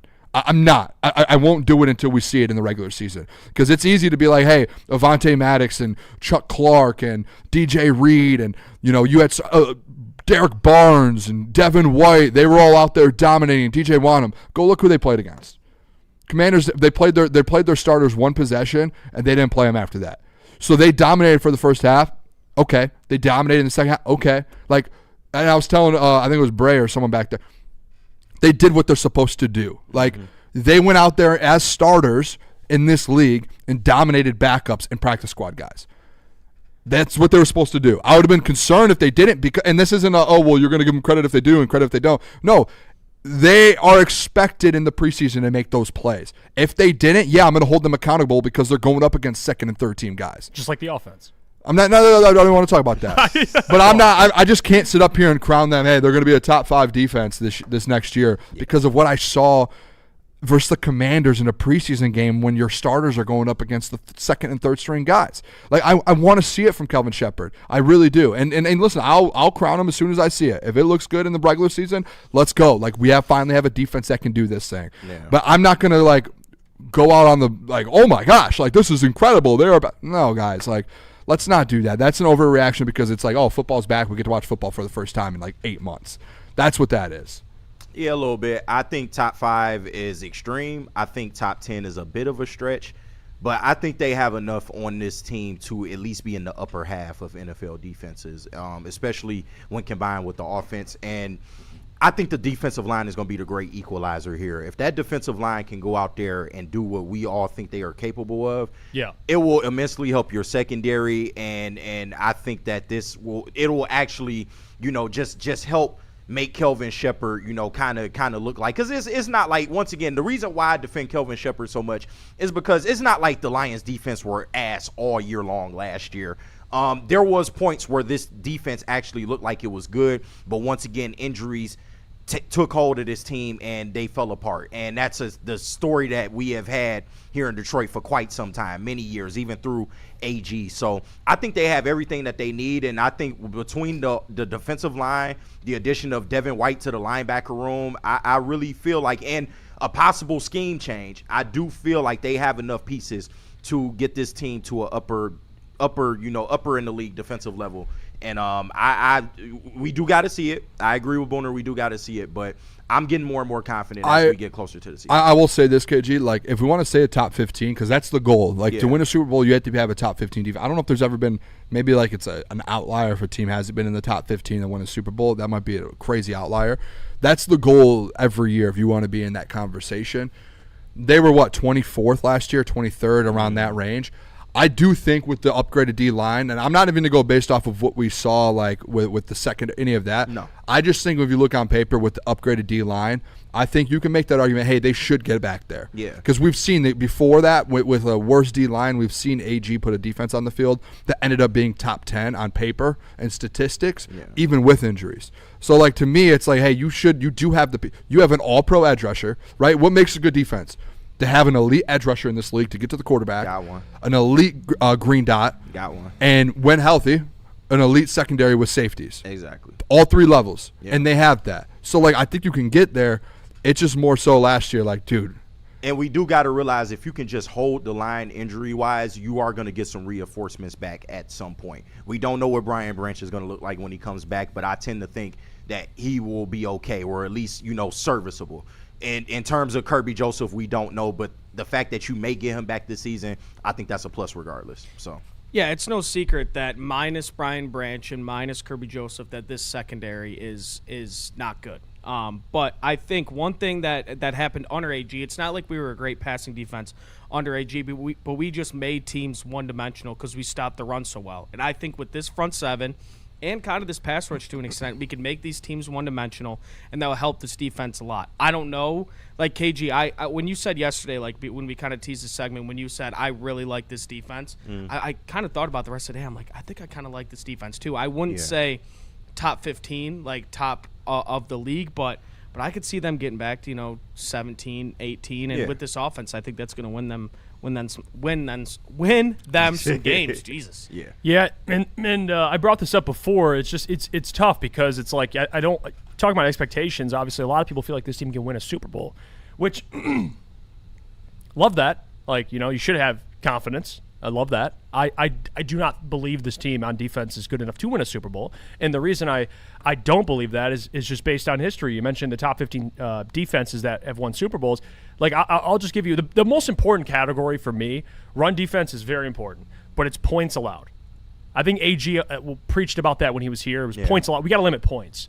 That's the most important thing. And if you look back the last 15 years by Super Bowl champions that weren't quarterbacked by Brady or Mahomes, these are where these defenses ranked in scoring defense, okay? 2025, the Seahawks were first. 2024, Eagles were second. 2021, Rams were 15th. So, outlier. There's the outlier. That's the outlier. 2017, Eagles fourth. 2015, Broncos fourth. 2013, Seahawks first. 2012, Ravens 12th. 2010, Packers second. So you have 2 outliers. You have a 15th and the 2nd, or in the 12th. Are they even outliers though? Because he said if you're a top 15, you're locked in. Like, Well, I don't know about locked in. These other teams are top 5. So Not locked in, but you know what I'm saying. You have a offense chance. being this good. Yeah, Like if you're absolutely. outside the top 15 like last year, you just aren't going to be able to do it. Like you can't give up that many points. You can't be outside the top 15. Like that, I think that 15th line right there. That's it because it's and it's statistically just proven. to have a chance. Yes, you have to get in the top 15 score as a top 15 scoring defense. And I think last year they were 22nd. They were the only time they've been in that range is with AG in 2024 with all the injuries, which is crazy. They started the first half of the year, I think, like 5th. They were, and look at the takeaways that they had. I think they were really good at taking the football. They away. were, and they had a lot of timely stops. They were good on third down. That's what this defense needs to work on. And that's why I'm worried without Kirby potentially and without Brian to start the year is like. And well, Brian, we get obviously. I think he'll be good long term, but just right when he comes back, that's going to be the difference. And how many guys can they have? Guys that do they have guys that can take the ball away? Because they ranked 7th with AG in 2024, but every other year they were 20th or higher. Yeah. So, I don't know. You do need defensively. I will say this because I think to get into that range defensively in that top 10, top 15, the takeaways is the number one thing. I think we all know that. You have to. Well, actually, it's 2 things. It's takeaways, not even third down. It's red zone stops. Yeah, that too. If you could turn a touchdown into a field goal on defense, you're winning football games, and your scoring defense is going to get that much better. But the takeaways, we could all sit here all we want and be like, need to get Kirby back, man. We need that. Guys, someone else on this roster needs to step up. You need it. You need Thomas Harper to be like, hey, I'm going to start taking the ball away. You need Chuck Clark to be in that role. Avonte Maddox, someone on this roster, because we don't know what's going on with Kirby. That's a fact. We don't. And we can't just snap our fingers. Oh, Kirby's back. We can't. Right. And we can't. I don't think we can just keep sitting here. And I think in that locker room, they probably feel the same way and just being like, whoa, like support's on the way. Reinforcements are coming. Like, no, you can't have that mindset. Someone in that building on that defense needs to realize, especially in that safety room, we need to get takeaways. And so one of us has to step up and you're probably not going to go out there and get 6 or 7 interceptions like Kirby does, but you need a couple guys to get 2 or 3, which you didn't have last year. Agreed. Yeah, it's going to be – that's where the uphill battle is. So that's why I think this year, for me, this defense is going to be one of those like bend, don't break, good run defenses. Yep. That's how I see it. I mean, and can they get to a top 15 mark in scoring defense? I mean, based on the schedule, they'll probably have some opportunity. Playing the Jets, the Cardinals, the Saints, they'll be able to get there. Right. But we'll see. We got some super chats I want to read. Christian, appreciate the 5. He says, guys, face it. The O-line is once again going to doom the Lions. The injury bug will never stop biting. Come on, Christian, can we – a little positivity here. Yeah, I ain't Come gonna on go that now. far. Don't put that in the universe. James, the $5. He says, I am never concerned about the defense. Just need good enough for a couple stops or takeaways a game. Just want our offense to stay on the field. Well, that's the problem is what they struggled with is on third down, getting teams off the field. And that's not a Kelvin thing. That's been a thing, by the way. Like, feels like it's just every year it's like 3rd and long and they convert it. So, I get that. I give you credit, though, James, to say I'm never concerned about the defense. It's probably all I've been concerned about, to be honest, the last couple of years. Just true. I mean, they haven't had a good defense yet. So, and it's just tough when one of your more talented defensive players are both out to start the year. So, to your point, can Chuck Clark, Avonte Maddox, can these guys just play out of their minds? Let's do a prediction real quick. That's what I'm hoping. Who has the most out of the safety room currently? Harper. I think it's Harper. He gets the most interceptions? Yeah. I mean, I don't think Chuck Clark has been a guy that gets picks. Avonte, he did have a pick against the Bears. Yeah, but he's not known for He's that. not like a Thomas Harper. I mean, you need one of those guys, though, to step up. Well, to be fair, none of them are known for that. DJ Reed doesn't even get picks. Yeah, well, yeah. But like none of those – I always look at safety room as like that's where you really get some – like Rocky Sin, the safety rooms, like you're looking at them, it's like – I don't know, dude. Jack Campbell could lead this. I mean, Jack's never had one, by the way. Yeah. You know, Aiden Hutchinson. Devin White, no. He's right. Hutch, drop him and coverage. That's our bet this year. Who was the guy we kept betting on last year to get his first interception? TA. It was TA. You guys kept doing it. He eventually got it. Yeah. By hook or by crook. That's our bet this year, Booner. It's Jack Campbell.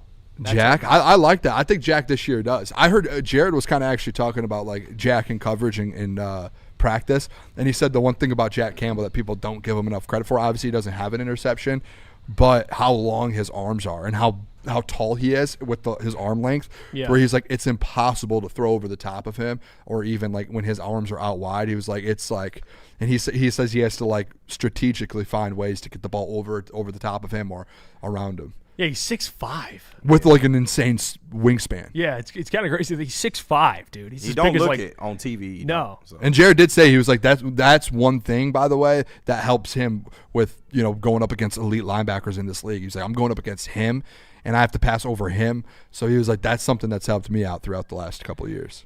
Before we take a break, Steve says, can't afford super chats, but what would be I respect that. JR, shout out.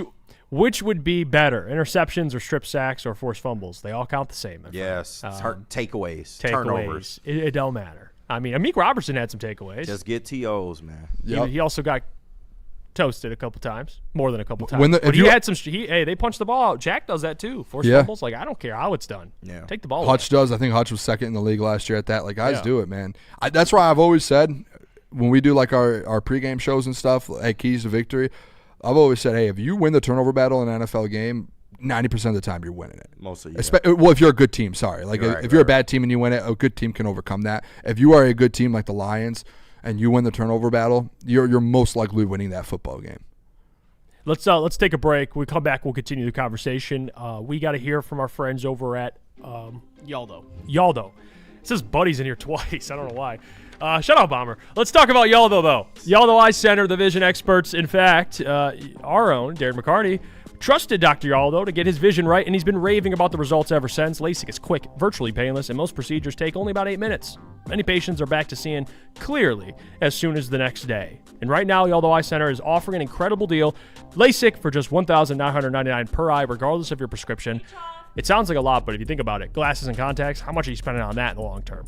You get LASIK eye surgery virtually painless, and you'll be back to yourself in no time. So call or text 248-553-9800 today to schedule your free consultation, or visit YaldoEyeCenter.com. Yaldo Eye Center, the vision experts. You're building a whole combat sports enterprise in the heart of it in Detroit, and that's what I think is the coolest. I think with opportunity, right? Like you said, maybe you like to punch people in the face for real, and you want to be a boxer, and you have an option there. Maybe you don't like getting punched in the face, and you want to make, you like the theatricals and the storylines, and so you have an avenue here. Maybe you start at one and then want to change to the other. I don't care. I just want you in the building and know that you have some place to go to explore that. Just having the ability to, what do you want to do and how do you want to do it to the best of your ability? And it all starts with the kids.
Talked about Detroit media by other Detroit media, and we love it. It's the Woodward Sports Network. All right, we are excited, guys, to welcome Icon Auto Repair and Collision to the Woodward Sports family. Guys, if you have ever been in a car accident, or if your vehicle just as simple, just needs a couple repairs, you can make sure to trust the team over at Icon Auto Repair and Collision. They also, too, you see on the screen there, they have 3 Metro Detroit locations: Shelby Township, Madison Heights, and Pontiac. All of the addresses and numbers are on the screen as well, so make sure you guys go check them out. And on top of all of that, they offer free car loaners and even offer to pay your deductible. Guys, it's iconauto.com. It's the icon you can count on. There's a lot more to it than just I got the playbook, man. Right. I think, Sean and Ben and Drew has a lot of this as well. Like the preparation and like you can feel the preparation is the first thing. And then the standard that they hold guys to. Yeah. I think that's before they even call a play. Like that's like number one of being able to do that at a high level is hard. And it's not like everyone can be a leader, you know, like you have to have a certain presence to you. You have to be accountable to yourself and be respectful, but at the same time hold these really, you know, elite players to a high level. And then I think on game day, a lot of it is feel. A lot of it is you can't put your finger on it, but I think a lot of it is sending it in with confidence, if that makes sense. Yep. At least from a quarterback's perspective. Like I felt like the good ones I've been with, every time they sent a play in, it was like we're going to score. Yeah. You know, it feels like that coming into the helmet. And that confidence from them comes into me and then hopefully into the whole huddle and goes from there. I wish there was more that I could give you there, but it's very, it is very nuanced and it's hard to put your finger on. Some guys have it and some guys don't. And I think it's hard to like learn it. And communication for any coach. Very clear social intelligence. Yes, that's a big one. You know what I mean? Exactly. Knowing like which guy can I motherfuck? To, yes. You know, I don't know. Are we censored here? Fuck no, we're not. Which guy can I motherfuck? And then which guy can I can't do that too because he'll go in the tank. That's an elite level leadership trait that those guys, you like them to have. It helps a lot when they know. And then the feel, like you're on the field and you feel like St. Brown's hot. It's like beat them. Yes. How can we get it to him? Get creative, move him around. We had one in practice the other day. He was hot, and we were in a live tackle, and it was like, how can we get him the ball? Gibbs wasn't in at this point, and they're like, put Saint in the backfield, halfback choice. Yeah, and like we hadn't practiced that, but it was just like, you know, being smart in the moment. Hey, we just want to get Saint the ball. He caught it on 3rd and 5 and scored from like the 15, and just like stuff like that. It's There's Jared Goff joining the Green Light podcast. Yes. Talking about Drew Petzing and just what he kind of brings, compared him to Ben Johnson a little bit, what Ben did for that offense. And I think some of what he talked about is a lot of what we've talked about on this show. And again, we didn't know all the specifics. And, you know, I don't know still to this day what happened with John Moore and all the stuff that hasn't been leaked and why they didn't like him that much. It's safe to assume. What I will say on it is I said this about Drew Petzing a couple weeks ago when we had the Drew Petzing segment. I think what makes him, I believe he'll be a great OC, and why I believe he'll be a great OC is not because of like what he does schematically. It's not that.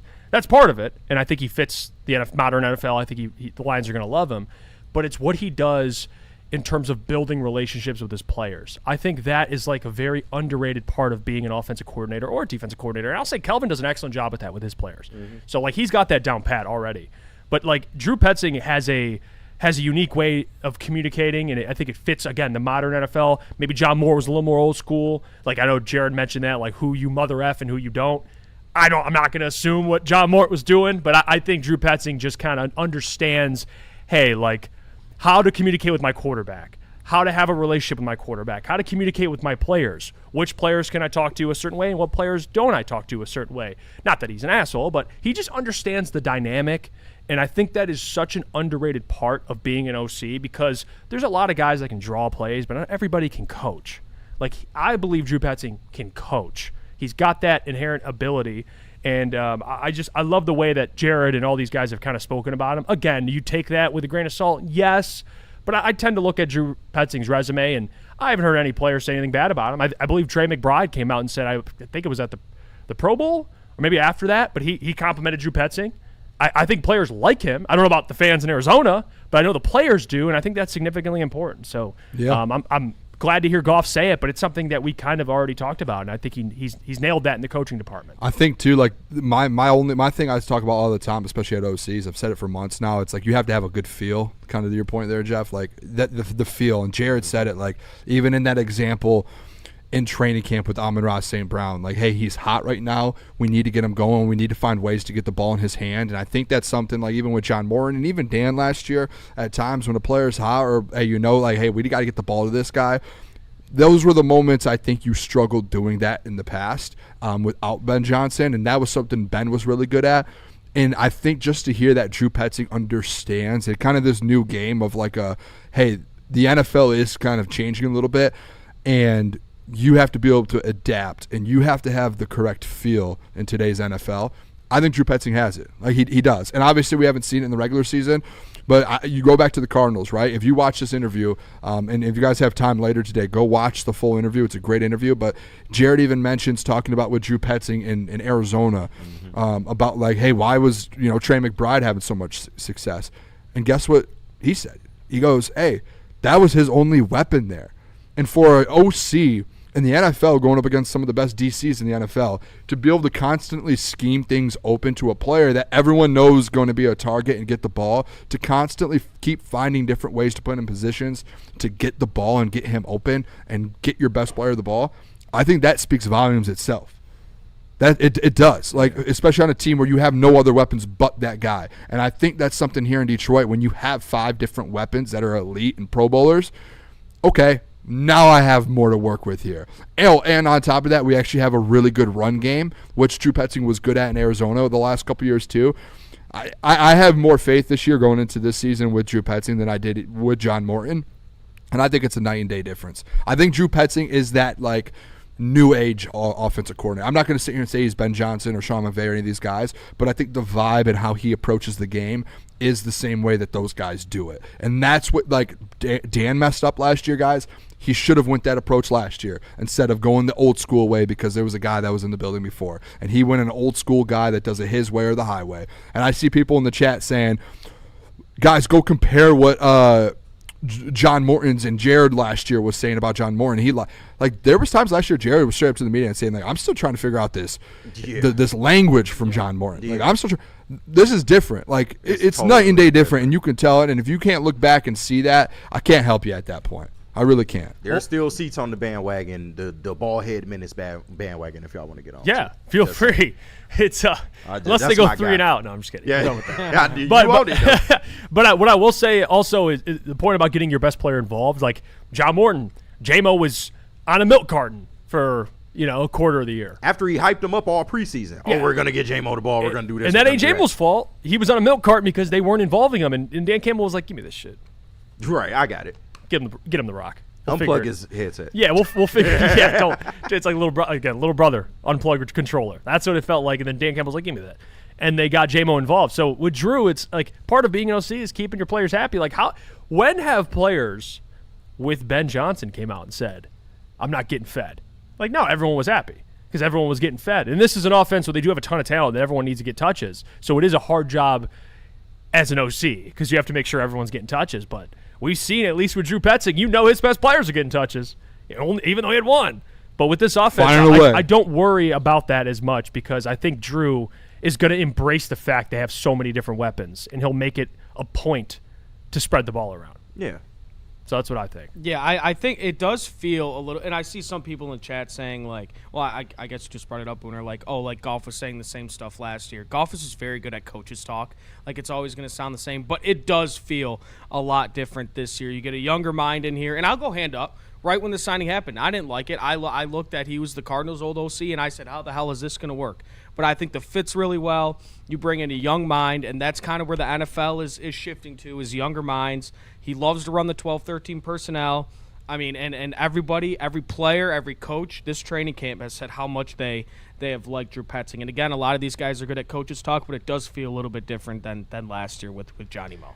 You remember the offensive linemen in the locker room after the game when they were asking, and they were like, because John was like, we need to block better. Mm-hmm. And the offensive line was like, right. Yeah, like he threw guys under the bus. And I remember that specifically because John had like a really weird and uncomfortable post-game, or it might have been the day after the game. It was Decker that. And then they talked to Decker, and they also talked to Graham, and they were both like, I don't know about it. It was all on the offensive line. Like, it was just weird. Yeah. Like, if you have that type of dynamic already going on, and that's just the offensive line, I can't imagine what it was like for J-Mo. I mean, J-Mo was he wasn't super vocal, which good on J-Mo. He probably could have been more vocal, but probably a lot of other players. To be fair, though, with J-Mo in the offseason, like training camp with John Morton, there was like, I don't know if you guys remember the clips that were coming out, though, but like, there were the clips that was like J-Mo and John Morton like love each other. Yeah, Johnny Morton was literally like, I'm gonna get J-Mo the ball. Yeah, I think that's kind of what hurt a little bit to where it was like maybe he was doing a little too much to get J-Mo the ball, and then he maybe in the season realized that, went away from him a little too much. Like I think there was just like a weird dynamic all around.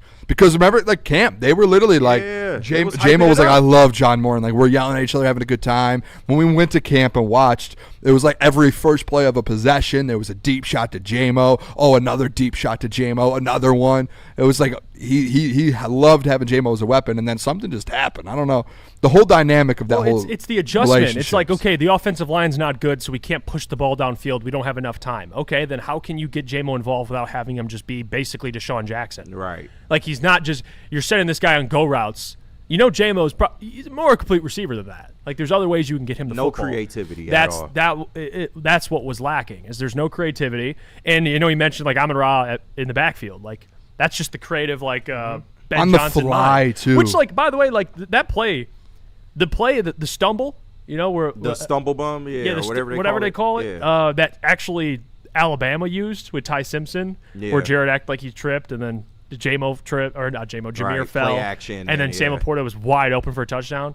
Like it's just like, oh, that play's so cool, but it's like it's really just that, like it's just being creative. That's what it is. I mean, I'm not saying it's easy, but I'm saying that's what great offensive coordinators do. They're just they're constantly trying to be innovative, and I think Drew Petzing. Again, I'm with Mike Kafka, by the way. Mike's going to help out with that because guess what the Giants did against the Lions? They were creative, all right. Ask Derek Barnes. I mean, Jameis Winston basically mossed them. So I think those two together are going to they're going to get back to what this offense likes to do. By the way, Dante gave $5. So Dan Campbell probably had Kids Bop playing on Johnny Mo's headset when he was relieved of his duties during the season last year. Kids Bop. I forgot about Kids Bop, man. Good. That shit is horrible. That was crazy. Taking all these great songs and putting these kids on. Fucking horrible. But no, I just think everybody just needs to be on the same page. And clearly last year, if you read between the lines, there was a lot of miscommunication. And like I said, people just not being on the same page. And that's where, like I said earlier, I'm not fearful of, they going out here in this preseason game. And, they may go, 3 and out for a couple drives. I think ultimately with the chemistry that this offense has with playing with each other for so long, and the fact that you do have a younger mind in the building, a mind that came in and we played the clip last week, instantly was like, hey, what can I do to what is your verbiage? What is some things you like to do that I can implement to better help you? It's not you need to fit into my system. It's what can my system do for you? So I think it's totally different from last year. You don't have as many of those communication hiccups. I think it's more of a comfortability there, and that will in turn result in a better Lions offense. Yeah, and I think, like I said about Calvin, to kind of give him credit, like he's got that down pat, relationship with his players and understanding like what his players do well. It's just more of a scheme thing that we're going to find out this year and adjusting, which he says they're going to use more nickel. But like I'll give credit to Calvin, like he's figured out the player to coach relationships because he was a former player. So it's a little different. So I think Drew will even though he is not a former player, but he has that already down. So he played one day in his lifetime. Yeah, he was. I just can't wait to see him out there. Like boy. On that field. Just throw a hat on. All I ask, Drew, just put a hat head on. up, boy. No, fuck it. Don't throw a hat on. No, fuck Let that it fly. Hat. No, let it fly. the head, bro. Hat. Let it fly. He's a bald head menace, goddammit. You let him go out there. Megamind. When was the last time there was a guy with a bald head who's been a great OC or has won a Super Bowl as a head coach? One of the two. I know it's one. I just can't think. Yeah, come on. Who? You can't put us on the spot like that. No, I'm asking. Ken Wizen. Come on. No, I'm talking shit. I'm just throwing that. Just don't see it, man. Throw a hat on. He don't need the hat, bro. Mm-mm. I'm a Drew Petzing stan. I love Drew Petzing. I want Dan Campbell. As a friend, so you're saying the bald head, he loses aura. As a friend, just throw a hat on, headset. I think it has. Anybody that owns their bald head gets aura like automatically. when was the last coach to do it? I'm just saying it don't have. I'm just saying I don't have examples, but what I do have is what. Listen, I want Dan Campbell to walk over after a touchdown and kiss his head. That's what I want. Okay, I'm telling you, it's gonna happen. If he did that, if I was Drew Petzing, it's even though it's Dan, we got to swing. Rub his head, man, for good luck. Eric Bieniemy, I don't know if that counts because he wasn't really. He's the OC, but he wouldn't. We wasn't. He was the calling play him. caller. That's a good point. No, Andy Reid was. Andy Reid Andy was. Reid's calling but he plays. was in that position. He was the OC technically. So he technically was the Tony OC. Dungy fully bald? I thought he had some hair. No, he was bald as shit. Bald as hell. That's a good poll. Bill Cowher? Yes. These are all good I don't polls. think Bill Cowher is bald. Bill Cowher is absolutely bald. Yeah, I'll give you a second. Bill Cowher has hair. Man, that little shit in the back, that's not hair, bro. He got a little comb You wear over. a hat That's sometimes, it. though. Yeah, I wouldn't call this bald. I guess would you count guys? We're that talking, are, that's bald. Would you count receding? I mean, what are we talking about? Bill Cowher is not bald. Receding is bald. No, it's no. We're talking about shiny Big dog, bald. look at that, bro. We're talking shiny. Hold on, Caleb, go throw the picture. Throw it up. He is not. If you throw a picture, he is not bald. Oh, that's bald, bro. He's Homer Simpson. bald. I don't know if I'd call this bald. Bro, That is not bald. He got an 8 head. That's hair. Bro, your shit's And in that's the back, now. dog. When he was coaching, he probably had more hair when he was coaching. He didn't have that much more. I promise you that. He's thinning. He's absolutely bald. Someone said And when Tony Jim Dungy was Caldwell? coaching, by Jim the way, Caldwell? Tony Dungy had hair when he was coaching. Jim Caldwell was on it. Hey, he was on that staff, that Colts Yeah. staff. He was bald. Bald. I'm looking right now. Tony Dungy, hair. Tony Dungy was bald when he won the Super Bowl, bro. Absolutely. Does he have any was hair bald. there? Dude, that's like, I mean, They found the oldest picture ever. you think of Drew Tony Petzing, Dungy. if he let it rock, he could get some like a little bit For of, sure, some stubble. Yeah, no, for sure. But he doesn't though. That's Bro, the thing. He doesn't. Him and Josh Dobbs can join their heads on the sideline. Dio says the Megamind signs in the stands if you look. He's not bald though. If he's doing good, will there be Megamind signs in the stands? I believe so. That'd be awesome. The Megamind. Sideless, appreciate the two. He says Brian Daboll and Daryl Bevel were both OCs. Darrell Bevel. I think it's Daryl. Is it Daryl? Yeah, he's a white dude. I think. Well, he was actually the OC for the Lions with Patricia, and then when they fired Patricia, I believe he was the head coach. Yeah, the last bald guy, Robert Saleh, and he got fired. He's got a job. No, back. but he was the DC. Of, He was well, a they good didn't DC. win. They didn't win, but They there went was a to good the DC. Made it to the Super Bowl. Telling you, but there's bald success, Booner. just throw a hat on. You gotta That's believe. it. Nah, You know what? You wax that motherfucker up. Wax They get a shiny. after Sit up. Get it shiny this as hell. is He's a what we're boy doing. in I'm minutes, throwing this bro. out here now so no one else can steal it. Every time Drew Petzing does an absolute gem of a game, we will order 4 bald caps, and we are bald capping for a little bit on the show. Let's do it. So before, because my idea, I actually Let's do it. brought this to Jeff a couple weeks ago, and I said we should order like that cutoff that he wears. But then we did look it up; pretty expensive for all of us to get bald caps, and they're legit fit. Yeah. Because those cutoffs he wears, they're like $150. Oh, you know they expect. Yeah. So maybe if we want to at some point do that, but I think we have to dress like Drew Petzing. The when bald he caps has a on drum. Crunch Time will be out. Yes. Yes. I had to throw it out there before other people start. That's a crunch time. We're bald capping for Drew Petzing.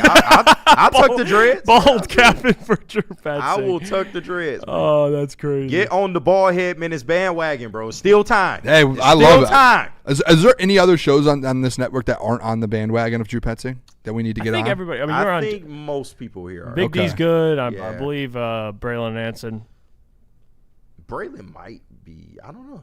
We'll ask him after the show. Yeah. Let's go to break. When we come back, we'll get into ESPN's article. They came out with teams to improve or decline this season. They have a list of different teams. Who will improve, who will decline from last season? Where are the Lions on that list? Find out when we come back from break. But first, we got to get to All Day IPA. Yes, let me tell you guys about it, guys. It's the 15th year anniversary for the Founders Brewing's legendary All Day IPA.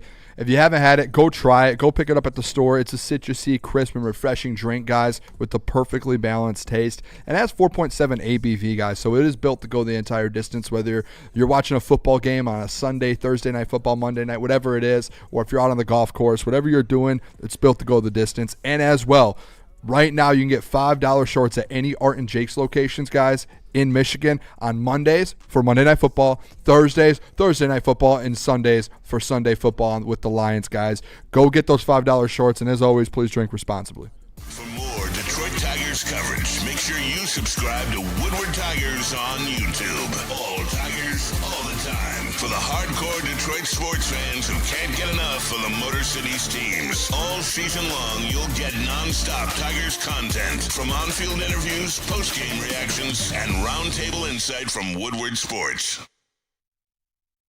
Planet Fitness now has even more best-in-class strength equipment. Join today for $1 down and save. We're stepping it up. We're not slowing down. Finding new face, new focus. Love that new equipment smell. So, you in? Join the club today. Save when you join for just $1 down, $15 a month. Planet Fitness. We're all strong on this planet.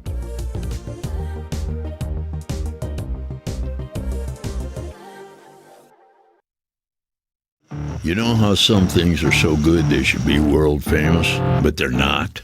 Our house-made vinaigrette is one of those things. And the antipasto salad, we drizzle it over. Same with our hand-battered chicken tenders. original recipe soups and pasta sauces. It's almost as if our original world-famous Detroit-style pizza is mocking them, and that's not very nice. A ton of fun, a ton of sports, and a ton of man-meat. Welcome to the Woodward Heavyweights, live daily 5 to 7 p.m. on Woodward Sports. Shout out to the people over at Gold Crown, and y'all know what they come in with. They are coming with the Royal Jesters. Not your average pre-rolls. These are 1.5 grams each, and they are quad infused, keef coated, live resin infused, THCA diamonds, and terpenes, all packed into one big fat ass joint, bro, that you absolutely are gonna love. Michigan made, top tier, no shortcuts. Next time you're at the dispo, don't think just ask for the Royal Jesters, because if you're gonna smoke like royalty.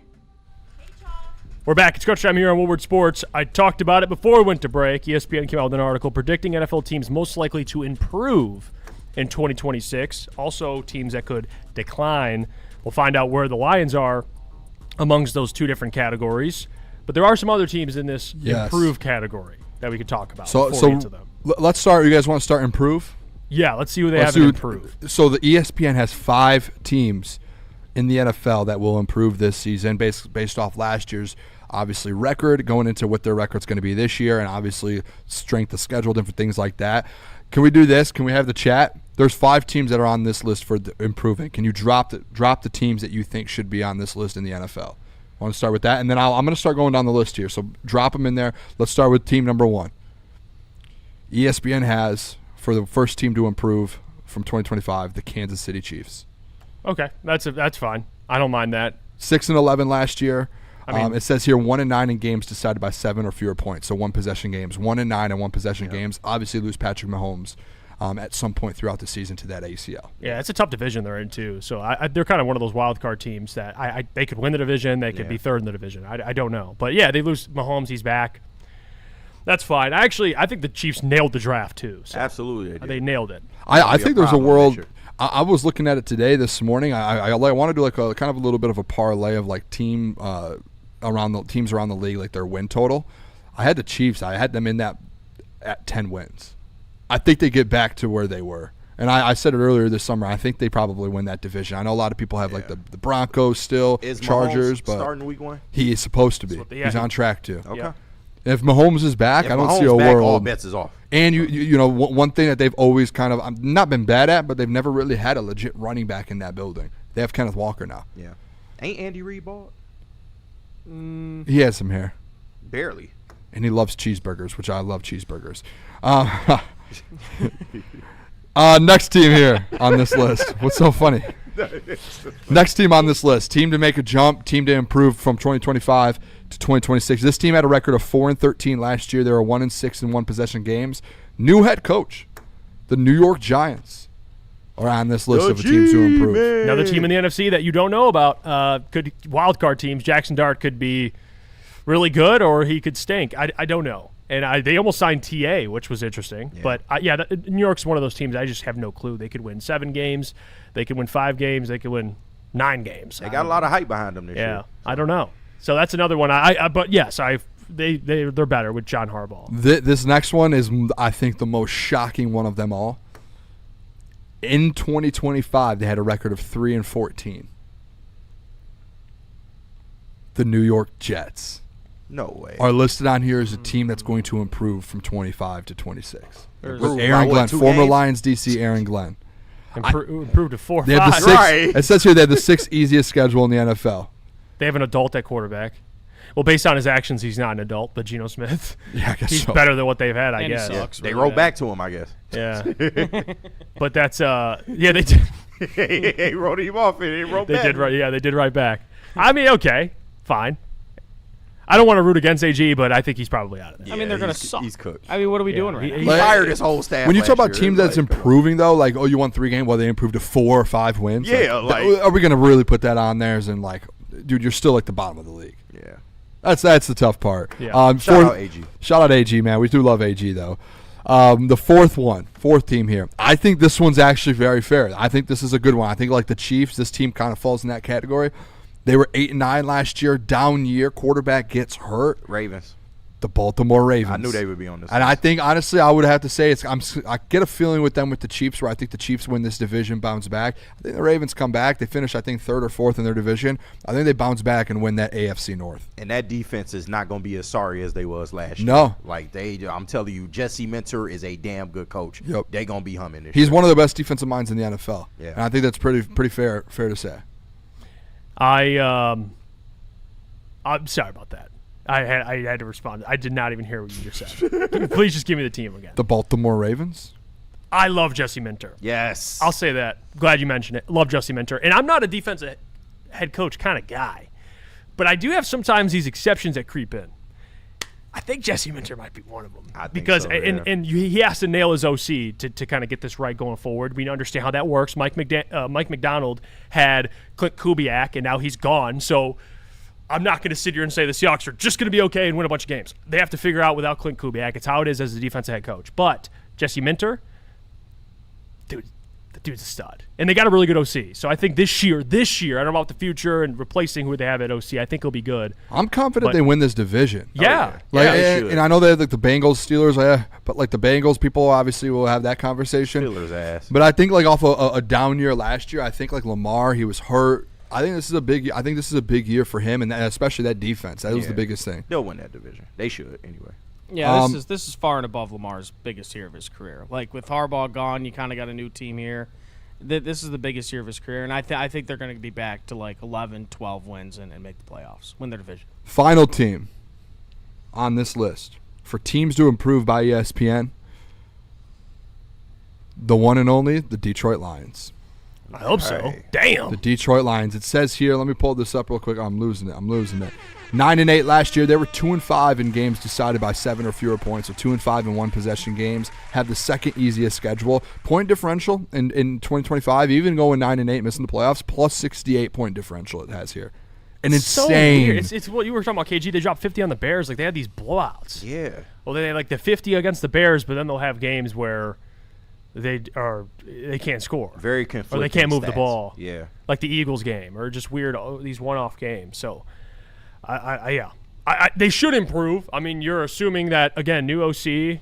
They don't have. I mean, on defense, we just talked about that, but like the schedule, they should rip off double-digit wins. I was actually texting somebody that I'm close with last week, and they were like 10, 11 wins, and I'm like, I get it, I understand it, but it's like there's no way this team wins 10 games. If they do, it's disappointing. That schedule kind of is. Yeah. With that schedule, too easy. Especially if we went 9-8 with the hard schedule, right? You have a similar team, if not more improved team, and you have the easiest schedule. Like, there's no way you're going to be the same or just one win better. Like, you're going to go out there and win 12 games. Yeah. It would take. I really think this, guys. It would take like a massive like fallout of something going on in that building for this thing to go to come down. Yeah. Like, there's just no way. They would have to, knock on wood, it would have to be like your quarterback's down for the year or something. Yeah. That's what it would have to be. Yeah, well, I mean, with this team, especially last year, they're just never going to play down to their competition. So when they play these bad teams, they're gonna beat the brakes off them. But I mean, in the 15-2 year, they won some big games. Last year they didn't. This year, like those divisional games, they're going to be huge against the Packers, Bears, and I mean, I guess the Vikings. Like you're going to have to rattle off a couple wins there to get in that 11-12 win range. But you know they're not going to play down their competition. They're going to beat up on those bad teams, and you just got to rattle off a couple of those big wins. Like even like week 2 against the Bills, you got to give them a fight. That's going to be a game like that can dictate where you are in the standings at the end of the season. So just got to have some big wins this year. Let's go to break. We'll double up here. We got Water Hazard and Mortgage Pros. So let me tell you about Water Hazard. Founders, they keep killing it, man. And Water Hazard is an amazing product, which you can get on the golf course. You can get at any Art and Jake's location in Michigan on Mondays, Thursdays, and Sundays. It's the vodka-based cocktail, very first vodka-based cocktail from Founders. And again, $5 cans at any Art and Jake's location in Michigan on Mondays, Thursdays, and Sundays. Just please always remember to drink responsibly. And guys, let me tell you guys about Mortgage Pros. If you are looking for a career upgrade, check out Mortgage Pros. They are the #1 mortgage broker to work for in the state of Michigan, guys. We got to see their incredible company culture at their annual block party with the Braylon show, and they have 4.9 stars on Google, guys, with over 4,000 reviews. That's insane. It's unheard of. No one else is doing it like that. So if you are looking for a new job, give Mortgage Pros in Troy a call at 248-416-1361. Detroit has the best sports fans in the world. That's why they deserve the best sports coverage in the world. We are the Woodward Sports Network. I hate to tell you, energy drinks, but you're about to be crushed.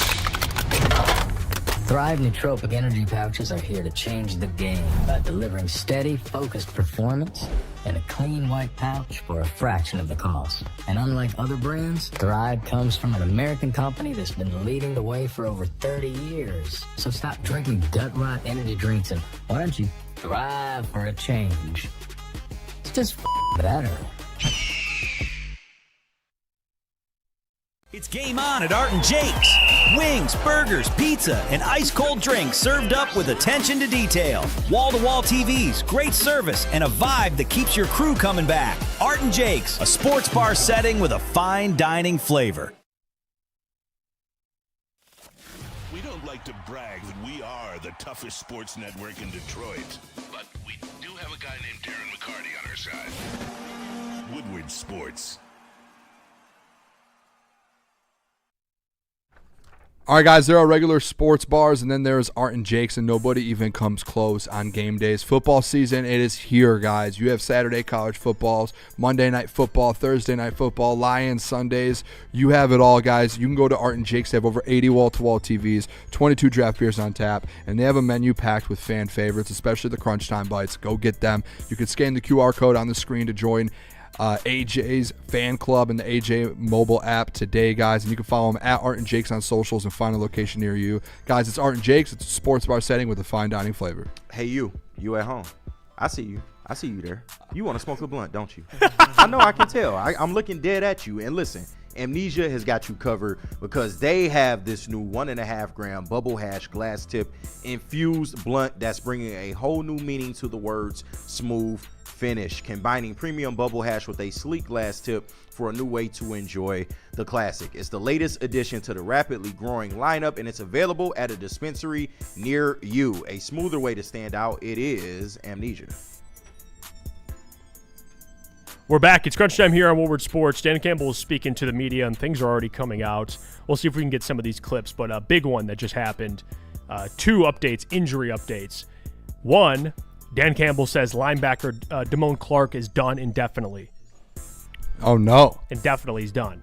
That's not good.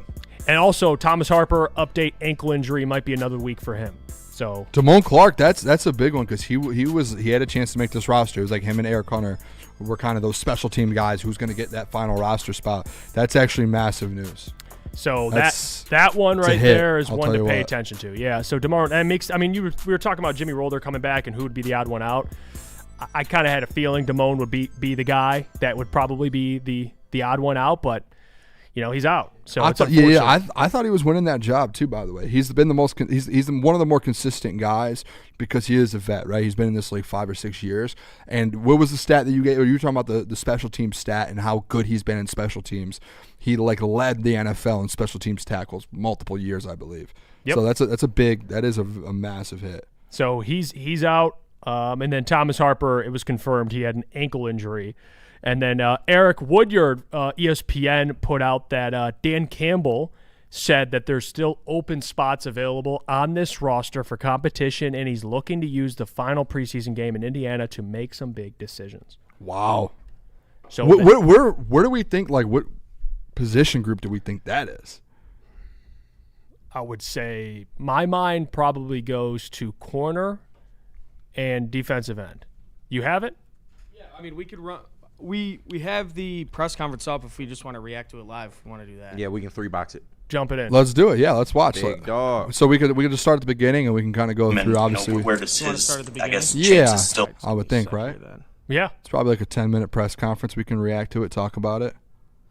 Yeah, let's play that. So everyone in the chat, if you want to watch the Dan Campbell press conference, don't leave. We're gonna put it on from start to finish. Shout out Caleb. Couple injury questions. Thomas Harper missed the game in the practice before, and then we haven't seen Damone Clark on the practice field for quite some time. Is he maybe close to getting back out there? No, Damone will be. He is done indefinitely. So this injury took place. 3 weeks ago, I guess, 2 weeks ago. So unfortunately, it's significant enough to where he'll be out, definitely. And then Harper has an ankle.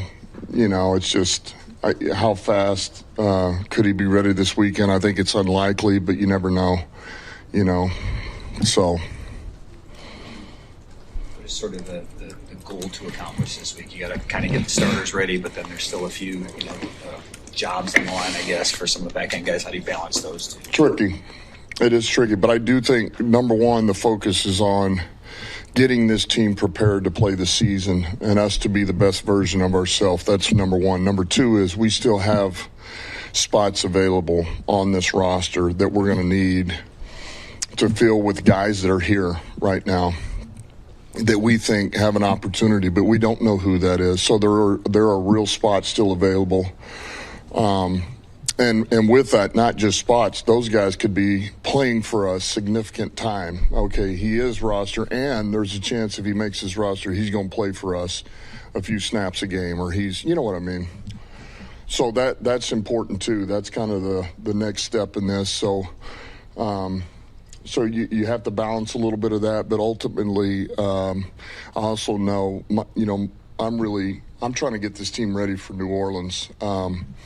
Physically, mentally, emotionally, all of those things. We're not diving into them yet. We're not game planning, but I just know we have to start working on us a little bit here to get ourselves sharpened up.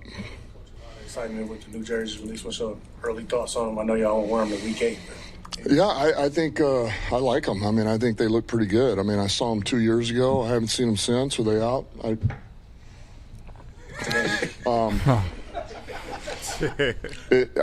like them, I mean, to me. What if he was like, they're like Panthers? I think they look good. I think our guys will like them. Anything's a little bit unique. I kind of like the grayish. You guys know me. I like black. I like gray. It's gray. Okay, It is gray. So you heard it from himself. You heard it from the man himself. Gray.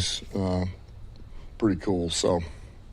Mentioned roster spots and starting spots. What are some of the positions that have the most room for moving and shaking over this last week? It's a good question. Man, look,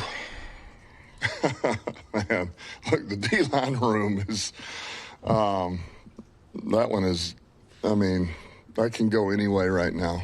It really can. I mean, there's a number of guys in there. The hard thing is you can't keep all those guys. You just can't. Not without it hurting the rest of your roster. And there's some good players in there. And there's some veterans. There's some young guys. There's raw talent. There's things in there that you really like. And that thing is up in the air right now in a number of spots. That's probably the most significant. Back into the old line is always going to be up, and that there might not even. I say that there's a chance that player's not even here yet either. So it's not just here. It's That's also what we were saying yesterday. Teams. That's a competition right now. That with pro somebody scouting that department might not even be in the building.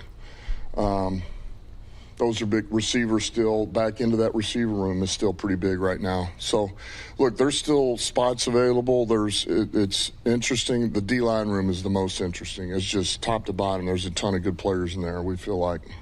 Specifically to that group, Dan, guy that joined midstream and just seems to kind of be steadily climbing the rep chart, Ben Stilley. Yeah. What have you liked about him, and where does his, chances still fall in this thing? He's a pro, smart, really smart. He's got versatility, strong, very strong. He can shed blocks, shock, shed, make plays, kind of knows himself, knows what he is, knows his own limitations, and can play fast enough to cover up for some of those. But that's what's the intrigue with him is the versatility, man. He can play some big end. We think he can play the nose, certainly, and then 3 if you needed it. So the more you can do and the more that you can prove you can do, that is always going to help your case. Yeah, does he remind you of Kamish at all, just in his demeanor and versatility on the defensive line? I would say that's fair. Said I will. He's Kamish. I think that's fair. I think he's a much more. I miss the Kamish, man. And believe me, Kamish was a jacked up. This guy's even more. he's more suited inside out. Kamish was a little more 3 big end that could swing on some other things, but the versatility is real. We feel like when you just kind of watch it and what they're able to do, and I think that's a fair comparison of the versatility. As Will mentioned, Kamish, can we just drill down on the sun bleach nickname? Was that you that came up with that? How did that one come about? Well, that was just first day he showed up for camp. I just saw the golden tips, and I said, "Oh, the sun bleached it, huh?" And so he's been sun bleach ever since. He's done a good job, man. Kid worked his tail off and just keeps getting better and better. All those guys do. Give a player a nickname, not just you, but whoever, like, that's sort of endearing, right? I mean, any of those guys, Kamish, right? A guy. Yeah, I mean, that means I would say so. I mean, I don't give nicknames, so I don't like you. But that doesn't mean that if you didn't get a nickname that I'm not, I don't like this guy. You're just freaking whatever, Bart. Just Bart. So, but yeah, you know, I like to have a good time. Damn right. It's migrating more towards nickel. How did that change the kind of defensive tackle? Well, you wanted it. Obviously, you drafted Gil Howard. Sure. He's a little bit smaller than the typical guys that you've had before. I mean, like Reeder and even Lopez. Yeah. Here's what I would say. We always try to do the best we can with this, and Brad does an unbelievable job. You know, he does every year. He has every year. And, I mean, as a matter of fact, he's grinding right now. I mean, the guy is just – he's a grinder. He's a grinder. I mean, he is going to watch everything he can over any and every player, and he is not going to recommend or say something about a player that he has not seen, you know. But I think with that, to answer your question, man, who are the best players, the most impactful players we think that have a shot to come in here and compete? Okay, Gil Howard's one of those people, right? Just like Wingo was a couple of years ago, and certainly Mack and Levi, and we got Lacey last year, and we can keep going. Chris Smith, all right. Yeah, nickel. But ultimately, Shep's done a good job, just like Drew. Man, what is our best personnel group? Who are the best players? And let's ask them to do what they do well. Now, they're going to have to do some of the things maybe they don't do as well, but they're not going to major in that. Somebody else can do some of those things. And so we're going to find the best personnel for us, and that's what we'll play in too. So not only roster, but look, yeah, nickel, we'd like to. But if we're not suited for nickel right now because of whatever, an injury or this, man, we'll play base. We'll play it the whole game. We'll play dime. We'll play dollar. We're going to put the best guys out there that we think give us a chance. So we're not handcuffed by that. And I mean, as far as like with the nickel, though, I mean, do you have to play, you know, stylistically a little different, like with the defensive line? Because, you know, not necessarily, because we can package those guys. And it doesn't mean that an offense can't, okay, hey, that's a lighter group, we're going to run the ball. Well, yeah, somebody's going to run it. They should. We would do that to people too. But they're not going to make a living of that. And if they do those things, then something that might not suit you got to be able to, you know, you got to hold your own. You got to hold your own at times. So am I answering your question? We'll package those guys. You know, for a defensive line, does it change a little bit because you want maybe the players to shoot the gaps more? No, we don't shoot gaps. Yeah, we don't shoot gaps here. Now, rush is different. You tell me it's second long, we can pin our ears back and we can get some keys. Yeah, rush, but we don't shoot gaps, man. We're not doing that. Now we'll by pressure we move, but then we get back in the gaps, stuff like that. We're a different scheme than some of the stuff that you know other teams run. That's just us. Is there anything new with Kirby? I don't know. I've seen him as much here lately. Nothing new. He's doing well. Nothing new. He's not here right now. He will be though. On the topic of the nickel job, Dan, does that still feel like a 3-horse race between Christian, Roger, and Keith? And do you guys prefer to have like a single starter there? Or are you open to having multiple guys fill that role based on opponent, matchups, down and distance, all that stuff? Yeah, I would say yes, it's still open. And yes, we'll use whoever we think is best by down and distance or personnel or whoever it is. It could be any one of those guys potentially if they make it, or it could even be a guy like Whiteside. Let's say he makes it. Maybe he's one of those pieces that he's put in there for a certain down, or whoever that player is, or they're playing 12 personnel, or you know, that's where we're trying to figure out some of this. How do we build this roster? What can they do? Where can we get them to the game? That's kind of part of the trick with all this. I know you have a lot going on, so I don't know how closely you follow this, but there's a player or two who signed Do you NFL care contracts. that I got a lot going on? I do. Because if you did, we wouldn't even be doing this right now, Dave. You'd let me get up there? No, keep going. Well, there's a player or two that have signed NFL contracts that are going back to college. I have no comment. I don't even know what to do with that. I think that's well. Look, from our perspective, it's crazy because you give a guy an opportunity, and you're like, hey man, this guy's got room to grow, and is he going to make it? Is he not? It's close. And then they leave. You know, you try to develop a guy that just took off. You know, I don't know. But you put yourself in their shoes, I can kind of see that too. If I'm that guy, that player, and I don't think I'm going to make it, and I don't know, man. It's crazy, right? It's unbelievable. If you had gone back to college for the 2000 season, what would that have looked like for you? Well, I can't run anyway. It wouldn't matter. There you go. Man, shout out to Dan, dude. Yeah, Kerber Joseph. He's going to be back. Well, not back on the field, but he said he's back in the build. He'll be back with the team soon. Yeah. Yeah, so he's doing good. You know, I guess we talked about that. It was for personal reasons, and it seems like he's still away, but he's doing good. So, did anyone ask about starters playing? I don't think so. I didn't hear it. That was, I feel like, one of the biggest things that people needed. Like, hey, who's playing Saturday? I mean, maybe we'll know later in the week. We'll talk about it. I would love to know now. Skylar Gill-Howard, sun bleach. Sun bleach is hilarious. I do think that, by the way, I do think that they're really big on this. Not big, but like the nickel position, by the way, because he brought up those guys. I think there's a good competition going on there, which I like. I find like anything in the secondary, DJ Reed, I'm a little confident in, but then that nickel position, I think I'm starting to get confidence in that. Christian Izzian and Keith Abney. Yeah, I think I can see them using multiple nickels. I can see that. I told y'all that. Which is good. Move guys around, man. Yeah. That's why I think they signed the guys they did and brought the guys in that they did was because they want the versatility, there's flexibility, no solidified starter at that spot. Yeah, it'll be game and matchup dependent. I think it also I was at Dio in the chat said Skylar's making the team. Yeah, Skylar Gill-Howard is locked in. Making the team. Locked. She's right. I mean, he's been. And the biggest indicator, he has a nickname. Clearly, if you have a nickname, you're a Dan Campbell guy. Dan just showed his hand too, which he doesn't care, but he's just like, yeah, he can provide competition in this room. Like, it's over. He's in it. Book him. He's got a nickname. He's in. I'm interested though. He said some positions are still open. I think the end of the offensive line. I wonder if there's any more. Like, I wonder who. Maybe that wide receiver room, the last spot in the wide receiver room. Outside of those two, those are the two I can think of. I wonder if there's any more that like some, and maybe we could talk about this like tomorrow or Thursday.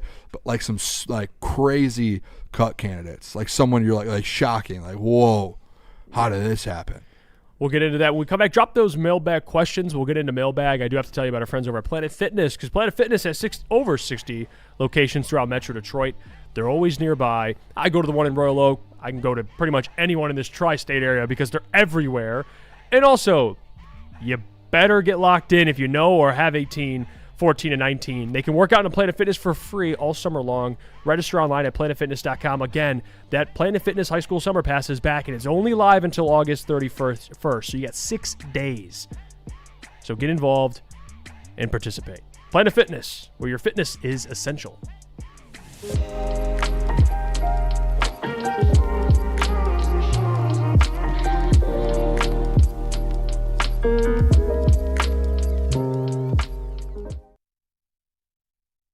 It's game on at Art & Jake's. Wings, burgers, pizza, and ice-cold drinks served up with attention to detail. Wall-to-wall TVs, great service, and a vibe that keeps your crew coming back. Art & Jake's, a sports bar setting with a fine dining flavor. Shh. Don't tell anyone, but I'm actually a baby. I came in with my mom. Next thing I know, I had a desk. But Feldman's deals are so good, even I can sell them. Right now, get this 2026 Silverado for only $179 a month. Great, another great deal. Looks like I'm working past nap time. Feldman Chevrolet, Michigan's #1 Chevy dealer. Jameer Gibbs. Breakout season loading. Inside the 5, Gibbs to the end zone. Touchdown. Woodward Sports, the most dominant Detroit sports coverage around. Man, I need to wake up, man, and maybe Mad Packs can help me with that, with the new gummy bags that they got in right now. And y'all see it on the screen. The Boom Shakalaka 200 milligram hash rosin gummies are in a lot of different flavors. And they also have the high-low 200 milligram live resin gummies alongside the Mad Packs extracts, Blizzard packs, pre-rolls, and flour. They have a plethora of selection for you users out there. So go to getmadpacks.com today to figure out what they got. Mad flavor, mad high, Mad Packs. Let's get to some of these super chats. We'll get to the mailbag as well. Dante, appreciate the 5. He says, who did this list? Mike Greenberg, who is a known Jets fan. I can't freaking stand Mike Greenberg. He's a joke. All right. What did Mike Greenberg do? Greeny? Shout out Greeny, man. I love Greeny is kind of compromised now. He used to be more impartial, but now he's just slapping it up on there. It's just pretty bad. So. Yeah, I mean, if you're a Jets fan, it's not much slapping. You know what I mean? Yeah, like, true. You can't be a slappy of a Jets fan. I mean, you can, but like you almost like respect it. Yeah, it's like it's at that like, point. Dude, yeah, I respect. It's like Gary V's like the biggest Jets fan. Respect, dude. Steven, appreciate the 10. He says wanted to shout out Booner and the increased depth of his analysis recently. Quitting your other job is a lot more time for reviewing tape, and it shows. Keep up the good work. Jeff's the same. LOL. Shout out, Steven. Appreciate it, Steven. Shout out to you. Thank you for the compliment. Let's get to some mailbag questions. I see Steven is in there. Actually, Shad. We'll start with Shad. Here we go. Mailbag. Now that we got the 36th confirmation that Kirby's good and will be back, can y'all stop acting like there's a bit more like it's a conspiracy or something? Well, I mean, he was away from the team. It's not like he's like. The only thing I care about is the injury. I don't care about any of that stuff off the field. I don't know what he's going through. Even the injury. Like, it's the injury. He hasn't played football in how long? Yeah, I just want to see what happens with the injury. So that's the conspiracy is will he play or not. This stuff off the field, if he's going through something, that's none of my business. Okay? He's been posting pictures and stuff. I think they sent him away just to, hey, get away from the media. Just go work out privately. We'll bring you back. And they said he's fine, so we'll see. Yeah. He's doing better. Stephen Milbeck, seems like our defense will be much more multiple with personnel swaps based on down and distance rather than weekly matchup.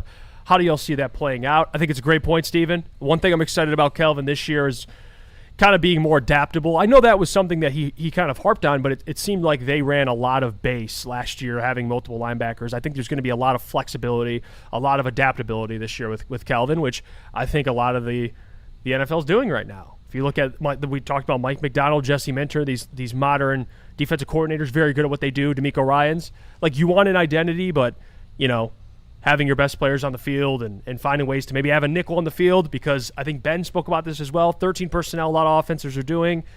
So defenses are countering with, what a lot of defenses are doing, which is nickel or, different defensive formations. And we'll see I think Calvin, you'll have more of a Swiss Army knife in formations this year. I agree with that. I think in the past they were a little, I wouldn't say hard-headed, but they were like, hey, we are who we are. Yeah. And we're not going off of that. And I think now eventually, like, hey, when you have a bad year defensively like you did, you gotta switch things up a little bit. Let's see. Jesse Mailbag, who had a worse weekend, San Francisco's owner or Deshaun Watson or Booner? Tigers baseball takes. Wow, so I'm getting thrown in the conversation with Deshaun Watson and the San Francisco 49ers owner. Apparently the owner of the San Francisco 49ers paid like $180 for a prostitute. You found it out like online, like an online ad. In Ohio. Yeah. It's How insane. down bad are you? I guess he recently got divorced with his wife, wife of like 20 years, like must be going through it. So it's like $180. Yeah, bro, you paying for the cheap work too. You making too much money to be paying for the cheap work. Crazy. a good $500 to get you something nice, man. You own an NFL team. Yeah, like what? Xavier D he asked here. He said, "Which member of Crunch Time crew survives the longest stranded on a desert island?" Okay, this is where it gets a little. Who here has survival skills? Well, here I feel like none of us do. I don't. Here's where it's gonna get. Can I be honest? Here we go. You're gonna say you. No, I was. I know how to scavenge for food. It's gonna be. Yeah, I know that. Like I did grow up like camping and stuff. So I just need to know how to start a fire. I would have trouble with the fire. That's the only thing I think as well. I would have an issue with. That's the key thing. You got to know how to start a fire. Yeah, like the spark and all that. Like I think eventually I would find some stones and some wood to be able to get that going. Maybe Caleb. Oh, okay. I mean, I don't think I'd survive the longest, but I think I'd be the most help because I could fish and I could do all that yeah, too. Fish, you in? Yeah, I mean, I don't know if I. Are you going to say you? Know what Jeff, no. I know what Jeff's going to kind of allude to. Caleb, but I just think he would last longer if we went without food.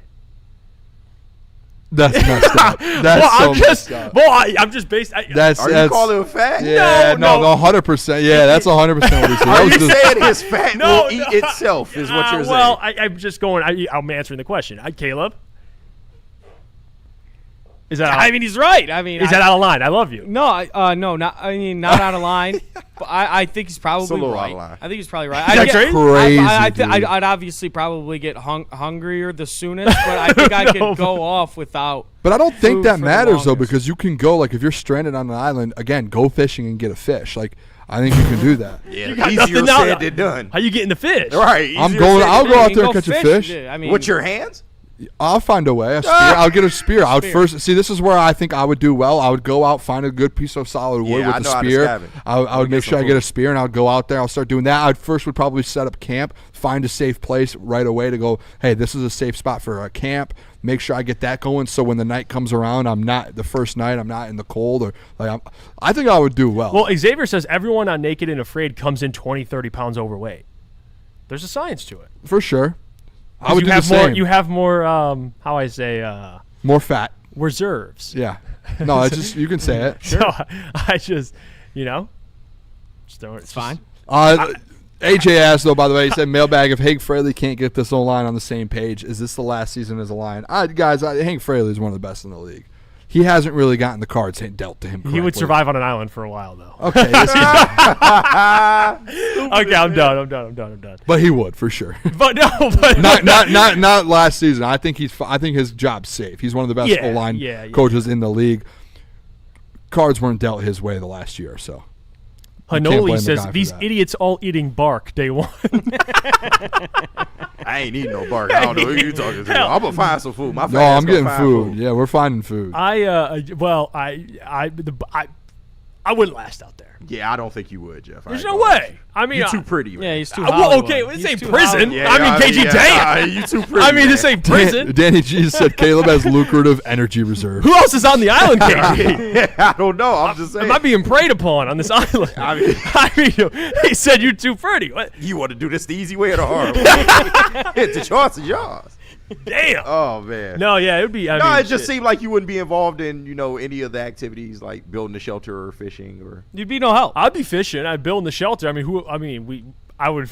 What's your specialty? If we on the island right now, what would be the job you would take? I would do. Listen here. Listen here. I would find those funky mushrooms. We would just all get high. Oh hell no! He's trying to kill us. We're gonna die. Jeff's gonna be, I found this sick mushroom, dude. We all eat it and we're dead. It's over. No, you can have that shit. I'm good. It's like if we're on a show, like the producers are running out of the woods, being like, "Don't eat that." Shot says Jeff hates paying players, bald people, and fat people.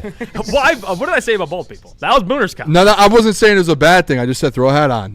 Jesse Adams, mailbag. You guys going to talk college football this week or next? We're probably this week. We have had college football on the prep the last 2 days. Things just keep popping up. Like the Dan Campbell press conference pops up.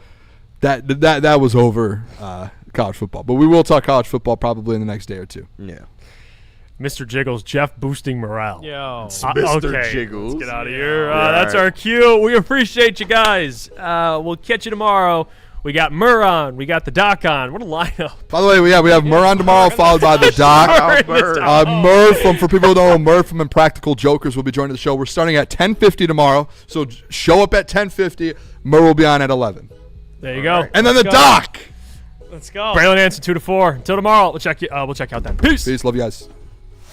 The next generation of Detroit sports media is here. Crunch Time is back on Woodward Sports. Join Jeff Iafrate and Booner Monday through Friday, 11 a.m. to 1 p.m. Taking Detroit sports coverage to the next level with massive interviews, viral moments, and the best live reactions. Get ready, Detroit. The young guns are taking over. Crunch Time on Woodward Sports.